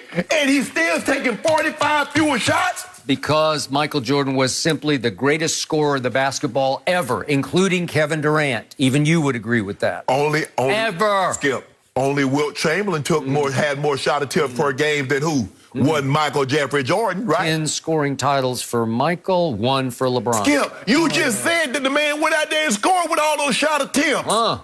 Interesting. 6 finals, 6-0, 6 MVPs, case closed. So why don't you just give it up?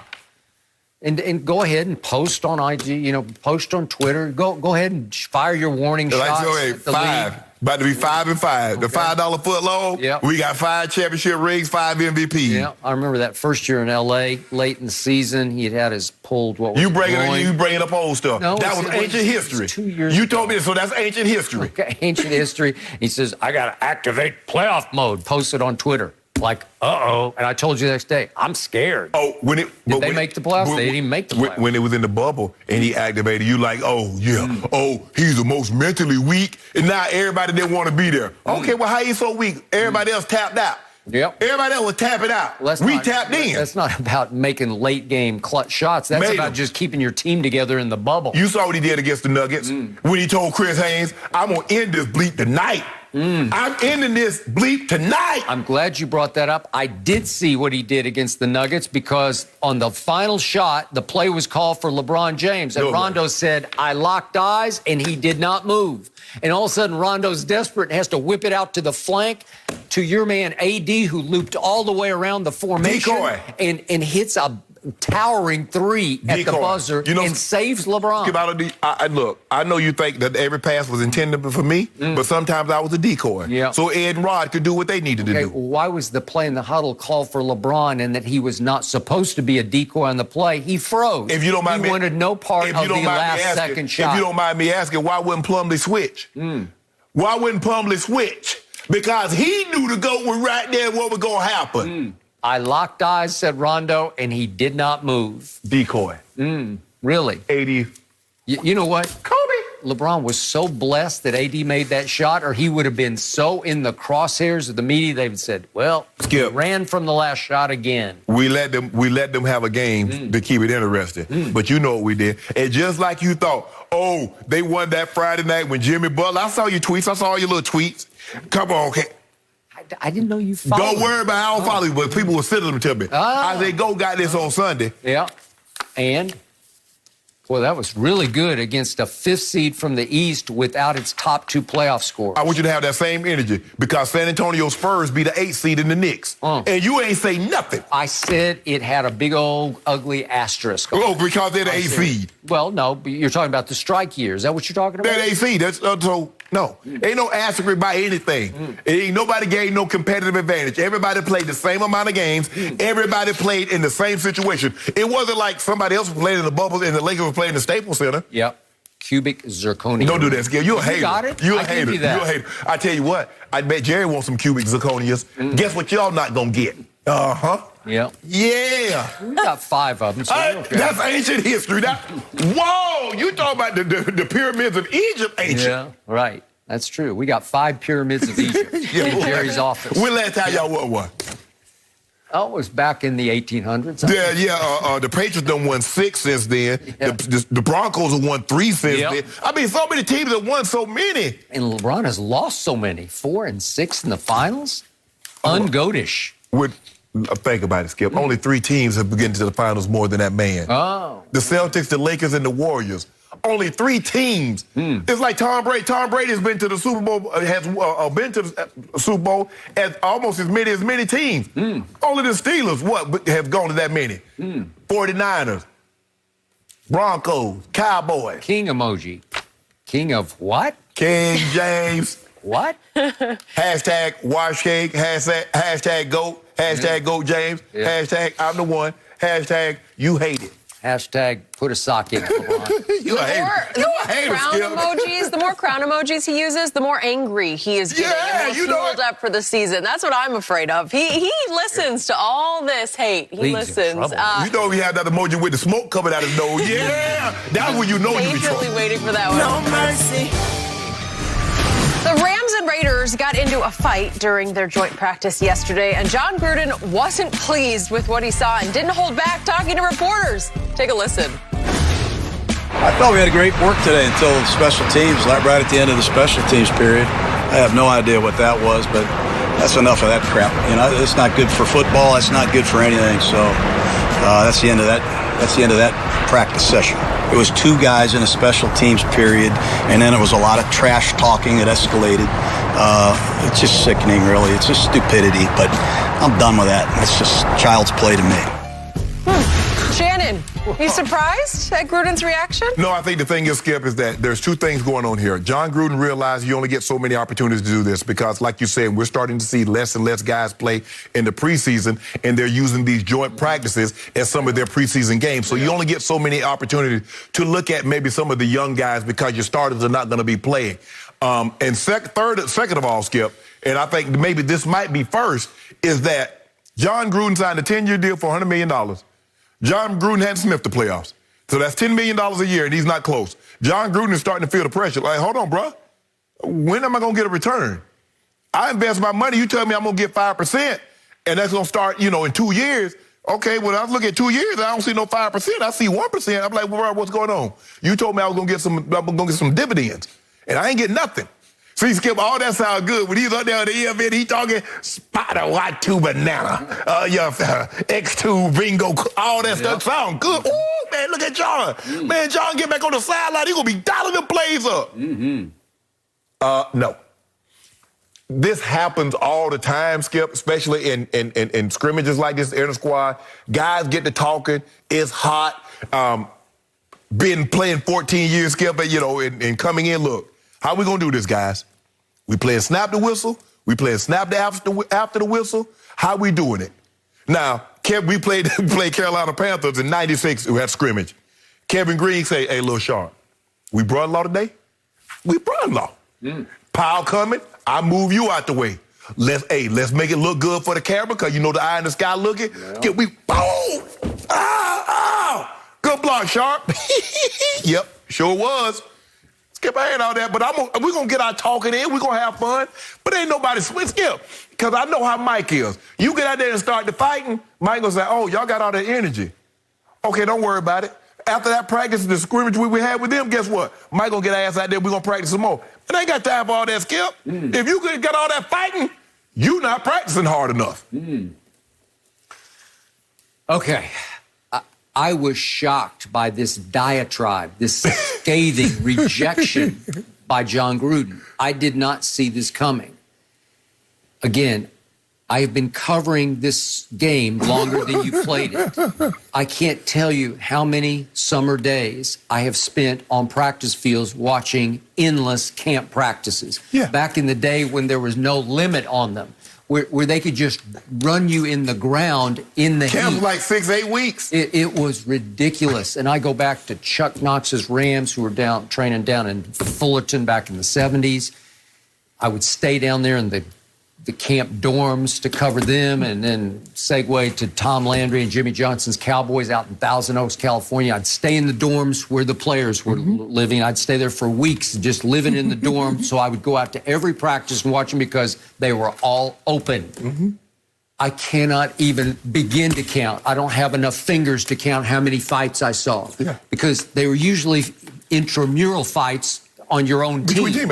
Because it just gets so hot out there and it's going on so long, and you're doing 2-a-days. You're not just doing single practices, you're doing it in the morning and in the afternoon. And pads. It was grueling, man, because you'd have to be out there. What time would it start? Like 9-ish maybe?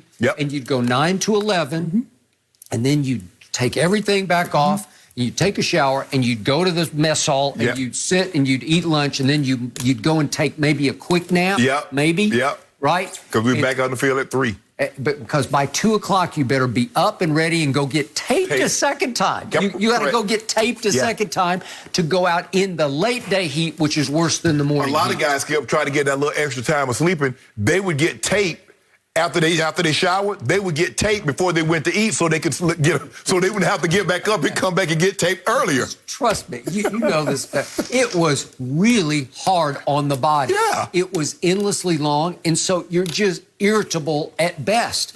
And even if a teammate pushes or shoves you, or it's defense versus offense, and obviously the quarterback is wearing a Target jersey, which is a red color, a yellow color, whatever it's automatic fight. You hit the quarterback in an automatic fight. It's just going to be a fight. Automatic fight. If our own team hit the quarterback, if your team hit our quarterback in a joint practice, it's on. Okay, what did we see the other night in Hard Knocks episode 2? We saw the kid from Ivory Coast. He was getting a little amped up during a practice, and he hit the Cowboys. I forget who it was. DiNucci. He hit DiNucci with his hand as he ran by, and boy, right away, they read him the riot act. You cannot do Don't that. even get close to him. Okay, I got it. Didn't start a fight, but you can't go there. Okay, so this is a joint practice, and usually when you had any kind of joint practice, which they've had for years because the Raiders used to come to Thousand Oaks to go at it with the Cowboys, and it was fight city. It'd just be every practice would end in a fight. Every coach I've ever known, all the coordinators, all the assistants, and I spent hundreds of hours around all of them, they love this. They would quietly say, that's great, because it was always a good sign that they were in fighting shape. And it was a good sign. The intensity is there. Yes, that they wanted to fight each other, so, we can't wait for opening day because they're going to want to fight the opposition. Especially, this is when you know you're going to get in a fight, Skip. If the coach turned the tape on and said, son, what is this? What the hell is this? He whipped your ass. Okay. So guess what's going to happen tomorrow, Skip? I can't tell you. I used to do a radio show in Dallas, and I would be out there at camp, and I did an early morning radio show, and I'd get the fighters, whoever, I'd ask the guys who fought to come on. They'd come on and say, well, he did this, and he did that, and I kicked his you-know-what. And then they sort of kissed and made up. You know, a lot of times, Skip, we've had, hey, man, I'm tired of practice. Man, I'm tired of practice, too. What you want to do? Let's start it up. Okay. So guess what? Practice gonna get cut short, Skip, because coach gonna get tired of it, get tired of you fighting like we ain't getting anything done. Okay, so to your first point, this came across as an irritable coach who realizes that in, what are we up to on John? Year 4, he's on a hotter and hotter seat because they need to show some progress. And he just loses it after the camp practice. He ended it and sent his players to the bus. Right. And I'm going to read these quotes one more time. That's not good for football. That's not good for anything. So that's the end of that practice session. So he takes credit for, I ended it. And he says they know better because everybody knows better. No, they don't. They don't. That's Fighting's been a part of practice. And he knows that better than anybody. How long have they been playing football? 100 plus years? Yeah. That's how long fighting's been a part of practice. And he concludes by saying it's just sickening. Really, it's just stupidity. I'm done with that. It's child's play to me. Child's play? Yeah. No, it's not. Nope. Mm-mm. I mean, they're going to let you get the best of them. No, it's already hot. I'm muggy. I'm tired. You shove me for no reason. I mean, you can argue it's sort of childish psychology that you just fight each other. Yeah. But after a while, these are grown-ass men, as they say. Exactly. And after a while, and John knows it's going to get, the thing is that, Skip, you're going to talk. You just hope, and if I'm talking and I get the best of you and I'm seeing, guess what I'm going to do? I'm going to keep talking. And you're going to get mad, you're going to push me, and I'm like, okay, don't worry about it. Because you do know we're going to play. Hey, you do know we're going to play you on Saturday. Okay. And what are we known for? We the best cutting team in football. Yep. I get your ass back Saturday. Okay. And I want to hit come on, Sharpe, stay off the knees. No. Remember that cheat-ish you did the other day in practice? I told you I was going to get you back. Okay, and I mentioned earlier that kid out of Clemson, second-year kid for the Eagles, in the joint practice, he's yelling at Cam, calling him, you're the check-down king. That's Cam Newton. He's a former MVP. You're calling him the check-down king in front of everybody? Right. So Cam, in his media session after the game, he got him back. Yeah, he said, I got to shoot. Called him glitter, right? Because he's over there cheerleading, right? Yeah. Because he said, he's over there cheerleading. He wasn't playing, he's over there cheerleading, right? Okay. But that's just the skill. I mean, come on, Coach Gruden, you know how this works. It ain't no unique. I'm trying to figure, I went to 14 training camps. I've never had a training camp in which there wasn't at least one fight, possibly 3, 4. It is normally skipped between the offensive and defensive line. Those are the guys that get it the most because those are the guys that's always hitting. At least DBs, I mean, if you're running a route, the guy, but you block sometimes, the guy gets the best of you, you like shoving, pushing and shoving. Yep. But it's normally the DBs. And especially, the running back come through and coach already said, okay, we ain't taking nobody to the ground, and then somebody do something cheap and forearm the running back to the ground. Yep. Okay, don't worry about it. That's going to start it up. You just witnessed in those remarks a coach on the edge. Yes. A coach who knows what's coming this year. And I think it's a coach who has never bought 100% into Derek Carr, his quarterback. And he knows he's got to overcome that and go forward and show real progress this year. Well, they're gonna have to skip. They're gonna have to get better defensively. I mean, they got some nice players offensively. Skip. I like Josh Jacobs, a Pro Bowl player. Waller, the tight end, is as good as we have in the league. They got speed at the wide receiver position. I like Hunter Renfrow as a slot receiver. Russ can take the top off of it. All right, Gruden. Okay. You got $100 million, bro. Yep. I'm a fan, but I need to see something this year. Okay. Yep. No mercy. Tomorrow, one of the greatest fighters of our generation puts his legacy on the line as Manny Pacquiao battles welterweight world champ Dennis Ugas in the can't-miss title fight of the summer. It's live on pay-per-view, so buy it now on the Fox Sports app. And that fight is also featured on the free-to-play Fox Bet Super 6 app. So scan the QR code below, answer 6 questions about the fight for your chance to win $1,000. Best of luck, and I'll be watching that one. And guys, in the latest poll from 10 NBA execs and scouts, the Wizards got a vote for the best move by trading Westbrook, while the Lakers got 2 votes for the worst offseason move by acquiring the guard. Despite this, the Lakers still got the most votes to win the West and still got 2 votes to win the title behind the Nets, who got 6. The Bucks and Heat also got a single vote to win it all. So, Shannon, how confident are you in the Lakers winning it all with Westbrook? I think I've said this before, Skip. I don't believe it's a natural fit. But I believe that after having the conversation that AD, LeBron, and Russ had, they're going to be willing to sacrifice. Contrary to what people said, I heard a lot of people said Kyrie and James Harden is not a fit. It's not going to work. And they sacrifice egos. They sacrifice shot attempts, and it worked. I believe this is a very similar situation. Now, obviously, James Harden is a better shooter. Kyrie is a better shooter than Russ. But I believe they can make this work. I'm very confident. the Nets should be the favorites because they played together. Although they haven't played a lot together, these guys have never played together. At least they've got 9, 10, 15 games up under their belt. And so with that being said, I'm confident that it will work. I'm very confident they're coming out of the West. I'm very, very confident. We've got cases on that, right, Skip? Okay. You say now, but you don't sound as enthusiastic as before. Dwight Howard is back. I like the bench. I like the guys that we got. We have shooters. Kendrick Nunn can shoot the ball, can play defense. I like Ellington. I like Trevor Ariza, Dwight Howard. I like what the Lakers have done. Obviously, hold on, wait a minute. Now you remembered your first point. Hold on. LeBron James is no longer the best player. Anthony Davis didn't even get a top 10 rating. And Russell Westbrook is terrible. So this isn't a super team. So we ain't got no super team. So when we win the title, this is going to be spectacular. Glad you brought that to my attention. Thank you very much, Skip. You'll go. I didn't say anything because I was waiting for you to continue to shoot yourself into the foot where you don't have much of a foot left to stand on. Okay, my turn.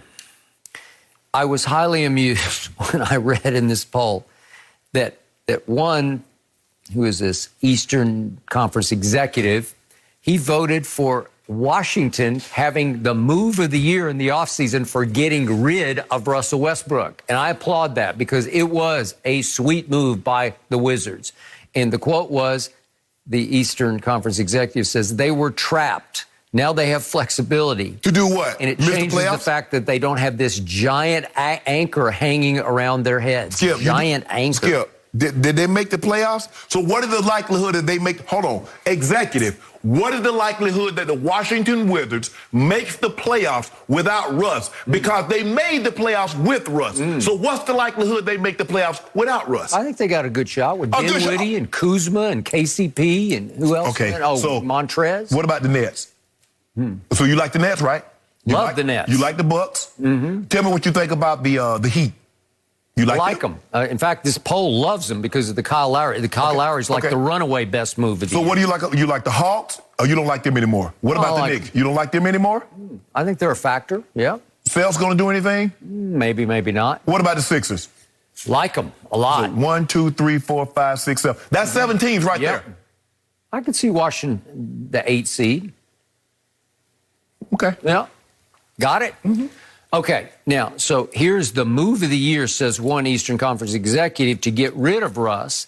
And now you have to figure out how to play with Russ. And there are all kinds of quotes in this poll about Russell Westbrook just saying that, I'm sorry, but here's one. This is a Western Conference scout saying, look, I'm trying to give LeBron the benefit of the doubt on this, but given what they could have done, I just don't see the fit working out over the course of a season. I'm a huge Westbrook fan, says the Western Conference scout. I just don't like the fit. Well, when we first talked about the speculated move of adding Westbrook, you condemned it and said, not only do you not like the fit, but this is a no-go. Don't even think about it. And I said it, Skip. Would I have preferred Buddy Hield? Sure, I would have preferred Buddy Hield around LeBron James. A knockdown shooter can also put the ball on the floor, but he's a catch-and-shoot, spot-up shooter. Is going to get wide-open looks like he's never, ever seen before. So, yes, I would have liked that fit better. But I'm not the one that got to play with Russ. AD and LeBron says we can make this work. So we're gonna find out if they can make this work. I stand by what I said. Dennis Schroeder was a better fit. No. Yeah. Any man that turned out $84 million for $6 million, we don't want him. That's a whole nother story. But Dennis Schroeder is a much better perimeter defender than Russell Westbrook ever thought about. What about the Bulls? The Bulls. So who you think would be better, the Bulls or the Wizards? I don't know. It's pretty close. I think the Chicago might get that 8 seed. Okay. So you're trying to discredit the Wizards. That's your argument? What's the discredit? But I tell you what, Skip, I believe one of the best moves that nobody's really talking about, but we talked about it when it didn't go in great detail, the Patty Mills. Patty Mills is not going to miss the shots that Skip, remember Joe Harris? In the regular season, Joe Harris couldn't miss. We were showing Joe Harris just knocking down shot after shot after shot. Well, he did win the three-point shootout one year. Yep. But come play against the Bucks, couldn't and throw it in the ocean from the middle of the ocean. And I do remind you, Joe Harris is still there, so you still have him, but you added Patty. And do not sleep on that Cameron Thomas, because that kid out of LSU, he was a summer league sensation. He needs the ball to be successful. Okay, but he will help them coming off the bench in little spurts. But the thing is with Patty Mills, I feel more confident in Patty Mills than Joe Harris. Okay. Patty Mills never won a three-point competition. I'm with you. But Love in Patty big Mills. moments, NBA Finals, I've seen Patty Mills knock down those shots. Love him. I've seen him in the FIBA. I've seen him in the Olympics. Knock that. He just dropped 42 on somebody's head. He did. Which is why I always thought Pop underutilized him, because he turned, for a while, you don't remember this because I'm such a Spurs nut going way back, but when Patty first burst on the scene, he would take over. He was their closer. Now, we're going back 8-9 years ago, but he would come in and just take games over in the fourth quarter, and then he drifted into just, a rotational player. And I know he's aging a little bit, but boy, he didn't look like he was aged in the Olympics. He sure didn't. Yep. But the Lakers have shooters. They have defense now with Dwight. AD obviously, Skip. AD can play defense. LeBron is more like Ed Reed playing free safety, roaming, trying to, passing lanes and things of that nature. But Kendrick Nunn can play defense pretty good on the ball. Look, Brooklyn has a tough pass, Skip, because Milwaukee, and I do believe Philly is still somehow going to end up with Dame Lillard at the trade deadline. So that's not going to be easy. But I feel very confident. I feel and look, there are caveats, and I hate using this, but since Skip Bayless does this a lot of times, I'm going to use it also. If the Lakers are healthy, they're going to be the representative for the Western Conference in the NBA Finals. Okay. If both teams are healthy, Nets and Lakers, who wins the finals? I mean, the Nets should be favored. Should be favored. They should be. Does that mean they're going to win at this moment? If both teams are healthy, you still have the Lakers over the Nets? It'll be close. I don't know. It'll be close. I have to see how we get there. Well, this poll says 6 votes go to them out of 10 voters. 6 go first place to Nets to win the championship. 2 go to the Lakers. So that's kind of prohibitive favorite according to That's okay. Right? Guess what? Guess what we don't do in pro sports? Play the game on paper. Oh, okay. But what we do on Undisputed is we bet cases of Diet Mountain Dew. So I'm willing to go 10 cases on, if it's Nets, Lakers in the finals, I'll go 10 cases right here, right now on the Nets. Let me see how it plans out. Let me see how it plans out. Let me see, because you know and I know Russell Westbrook is a recipe for disaster. You know and I know LeBron will look back on this as, I tried and I failed. He will rue the day that he signed off on Russell Westbrook. Listen, LeBron is the de facto GM of this team. I loved every other move he made. All those littler pieces down, but they all get disqualified. They get undercut. No, they don't. They get discontinued by Russell Westbrook. Why you worried about? Don't worry about our team. You see that 00 died. Now we got somebody that's representing that real 00. Really? Yeah. Okay. You know and I know that won't work because they don't go together. Because Russell Westbrook is a solo act. Russell Westbrook 3 times has led this league in turnovers. 4 times he was second. 4 times he led this league in usage rate, and 4 other times he was second. Russ going to win us by 5-6 games on the back-to-back, pushing that pace. When we dog-tired in the back-to-back games, Russ going to win us by 5 of those. Nobody has ever played harder, dribble upon dribble, than Russell Westbrook has on offense. But it's all for Russell. He is the ultimate solo act. He is a TD waiting to happen, as in triple-double. He is a TD machine, but it's all self-driven. It's all about promoting Russell. He's done got everything he needs. He got everything. The only box he need to check. It's just like when you go to the doctor, they tell you to check the boxes that affects you. So you used the word sacrifice, that the 3 of them got together and said, we've got to sacrifice. And they will. Russell Westbrook, that word is not in his vocabulary. Yes, it is. No, yes, it is. You know and I know it's not. You'll see. He came home. This is the team he is invested in because he was a Laker fan growing up in Los Angeles. Yes. And that means that he will step on the floor at Staples as if, I own this team. I am a Laker. You're trying to start dissension. No, I'm not. You're trying to create something that's not there. He will think that he is now the Los Angeles Lakers. He is a Los Angeles Laker. He is a part of the Lakers. We are a team. And I told you this was a brilliant move by LeBron James because, A, if he makes it work, then he did something KD said, I will never do. That man ain't tried to do that with no KD. Yeah, he'll do something that James Harden couldn't do, that Paul George opted out of trying to do, that Kawhi Leonard chose not to even try to do. Well, guess what? All those players said no to And the Russell last two guys that you mentioned, they linked up and still can't do. Okay. So why can't they do it? Okay, so the point is, when all those superstars said no, and LeBron said yes to Russell Westbrook, A, he can say, I did something they couldn't do.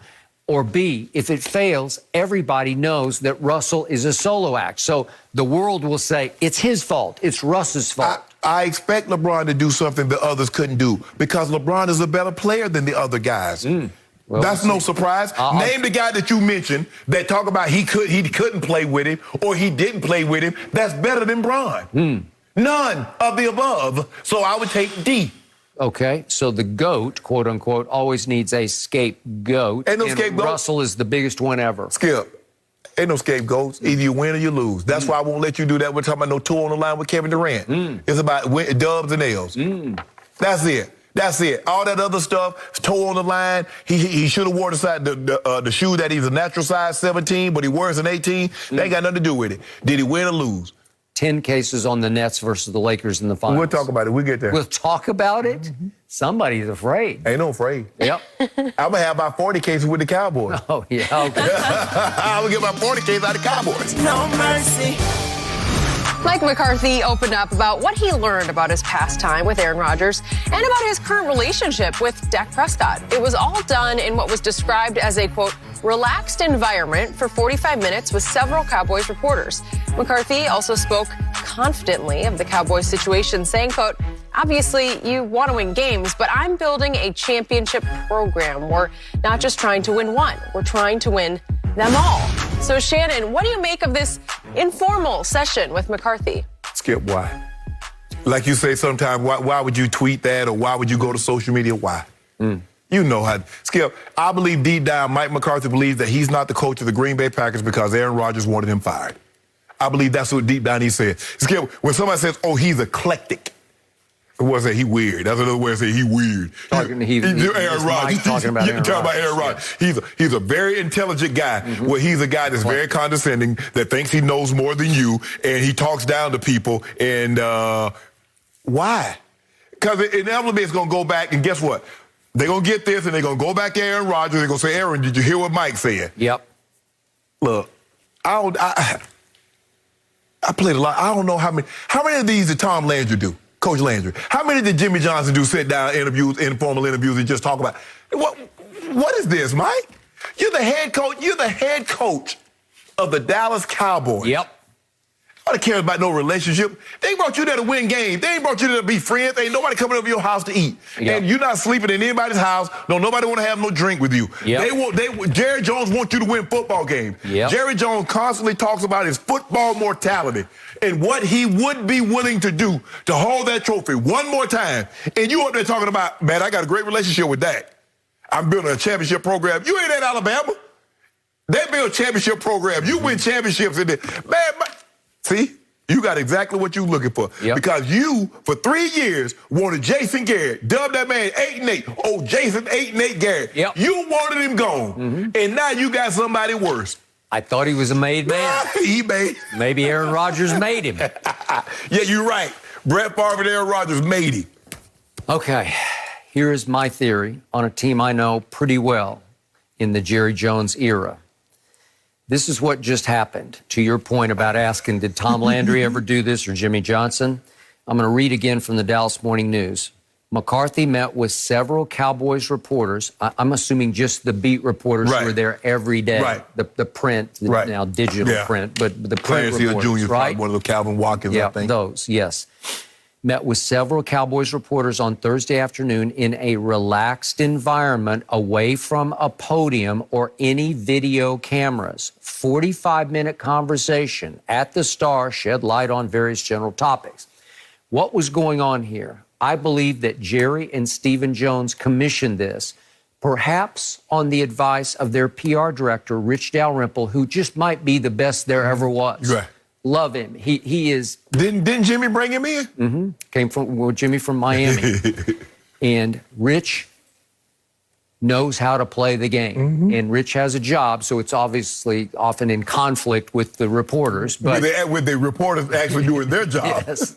But I believe that either Jerry, Stephen, or Rich came up with this idea, and then Rich executed it, obviously, to try to prop Mike McCarthy back up because his credibility has been teetering at best. Am I right? Oh, after Hard Knocks? After Hard Knocks. What have you been all over? And I have second in your emotions his quote-unquote motivational speeches. And it was bad enough to see it in episode 1, but they led off episode 2 with yet another attempt before preseason game number 2.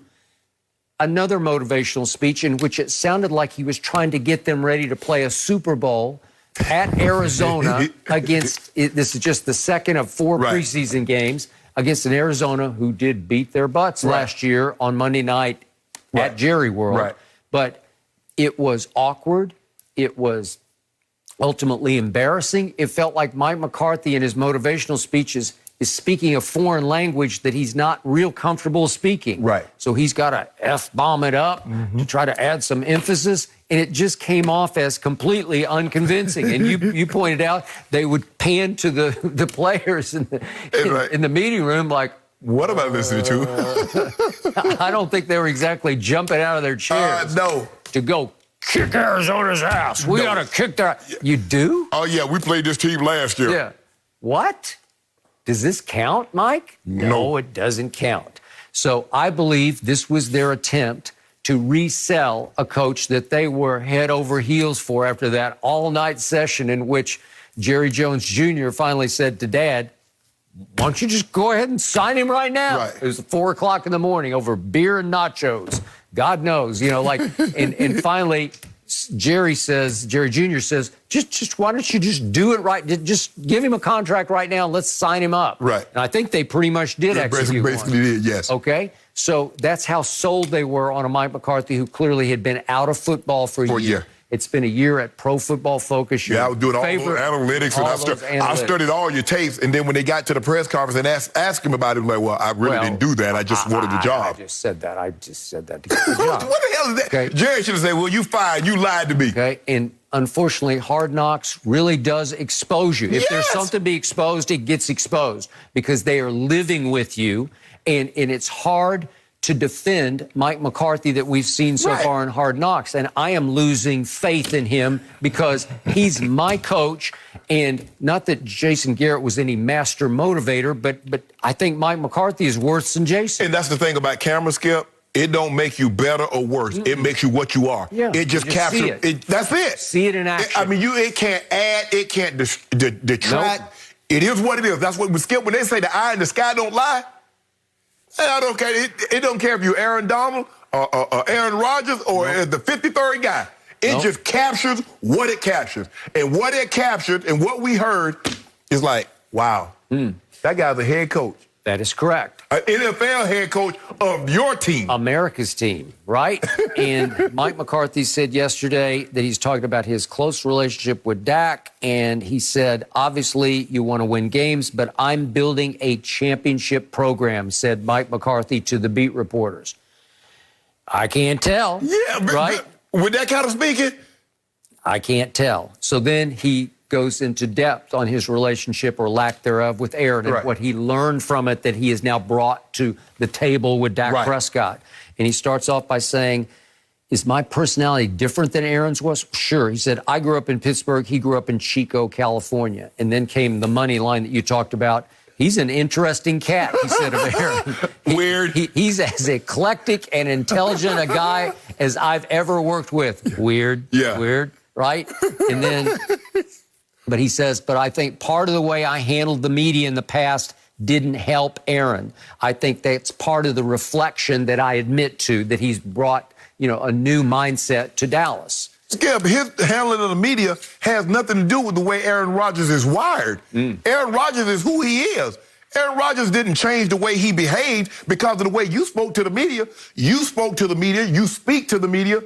how you feel comfortable. That's how you talk. That's how you feel comfortable. You don't have great motivational skills. That's okay. Yep. But to say that what might have hurt your relationship is the communication that you had with the media. Yep. They have nothing to do with it.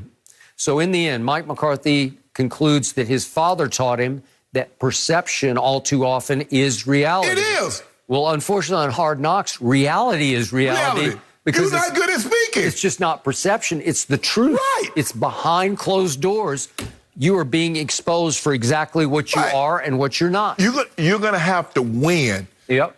The perception was that that Coach Belichick helped make Tom Brady, and that Tom Brady couldn't win without Coach Belichick. That was the perception. Was that reality? That was people's reality also. Okay, now Tom Brady goes somewhere else. He wins. Well, Tom Brady, after all, he didn't need Coach Belichick after all. The perception is that Tom Brady made Coach Belichick. Is that the reality? Yes, until he wins without Tom Brady. That's just the way it goes. So until you start winning without Brett Favre, without Aaron Rodgers, the perception is you're just an average coach. Got it. So, nice try, Jerry. No mercy.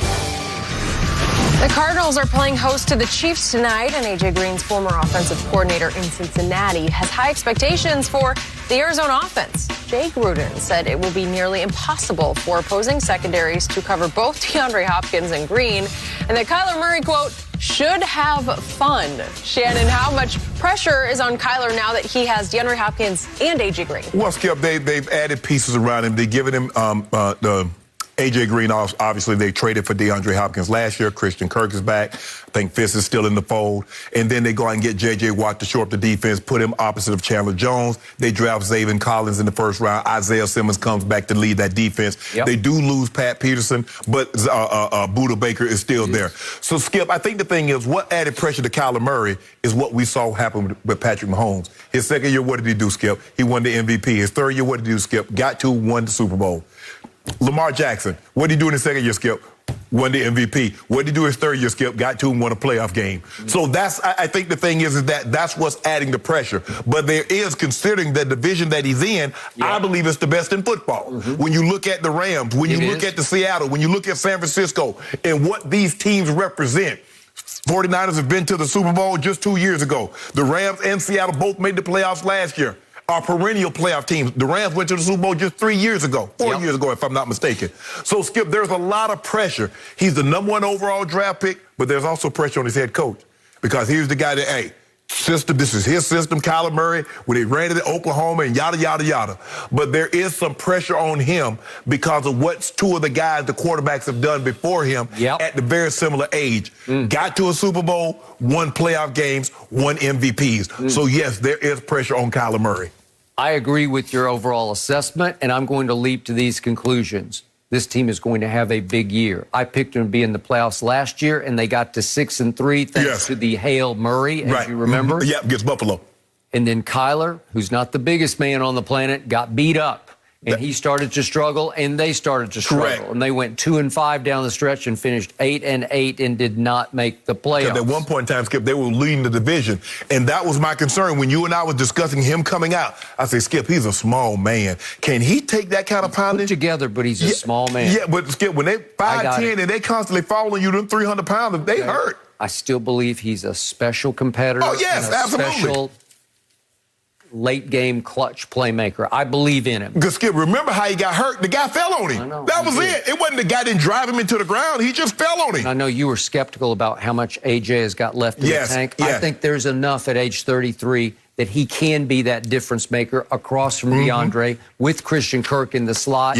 Now you have some true, proven firepower. Yes. And I do think teams are going to have a hard time figuring out both of them. They're going to have to protect him, though, Skip. Okay, you got to protect him. But as long as he can run a little bit to complement, to keep you honest and get down and slide, he can hurt you because he is a lightning bolt. Oh, he quick. He is super quick. Cat quick. So, again, I like this situation. I like where he is in his career. I watched an ESPN interview with him last night, late this morning, and he's a very mature young man, and he is driven to show you. So he's just got to stay healthier. Playoffs or no? Yes. No mercy.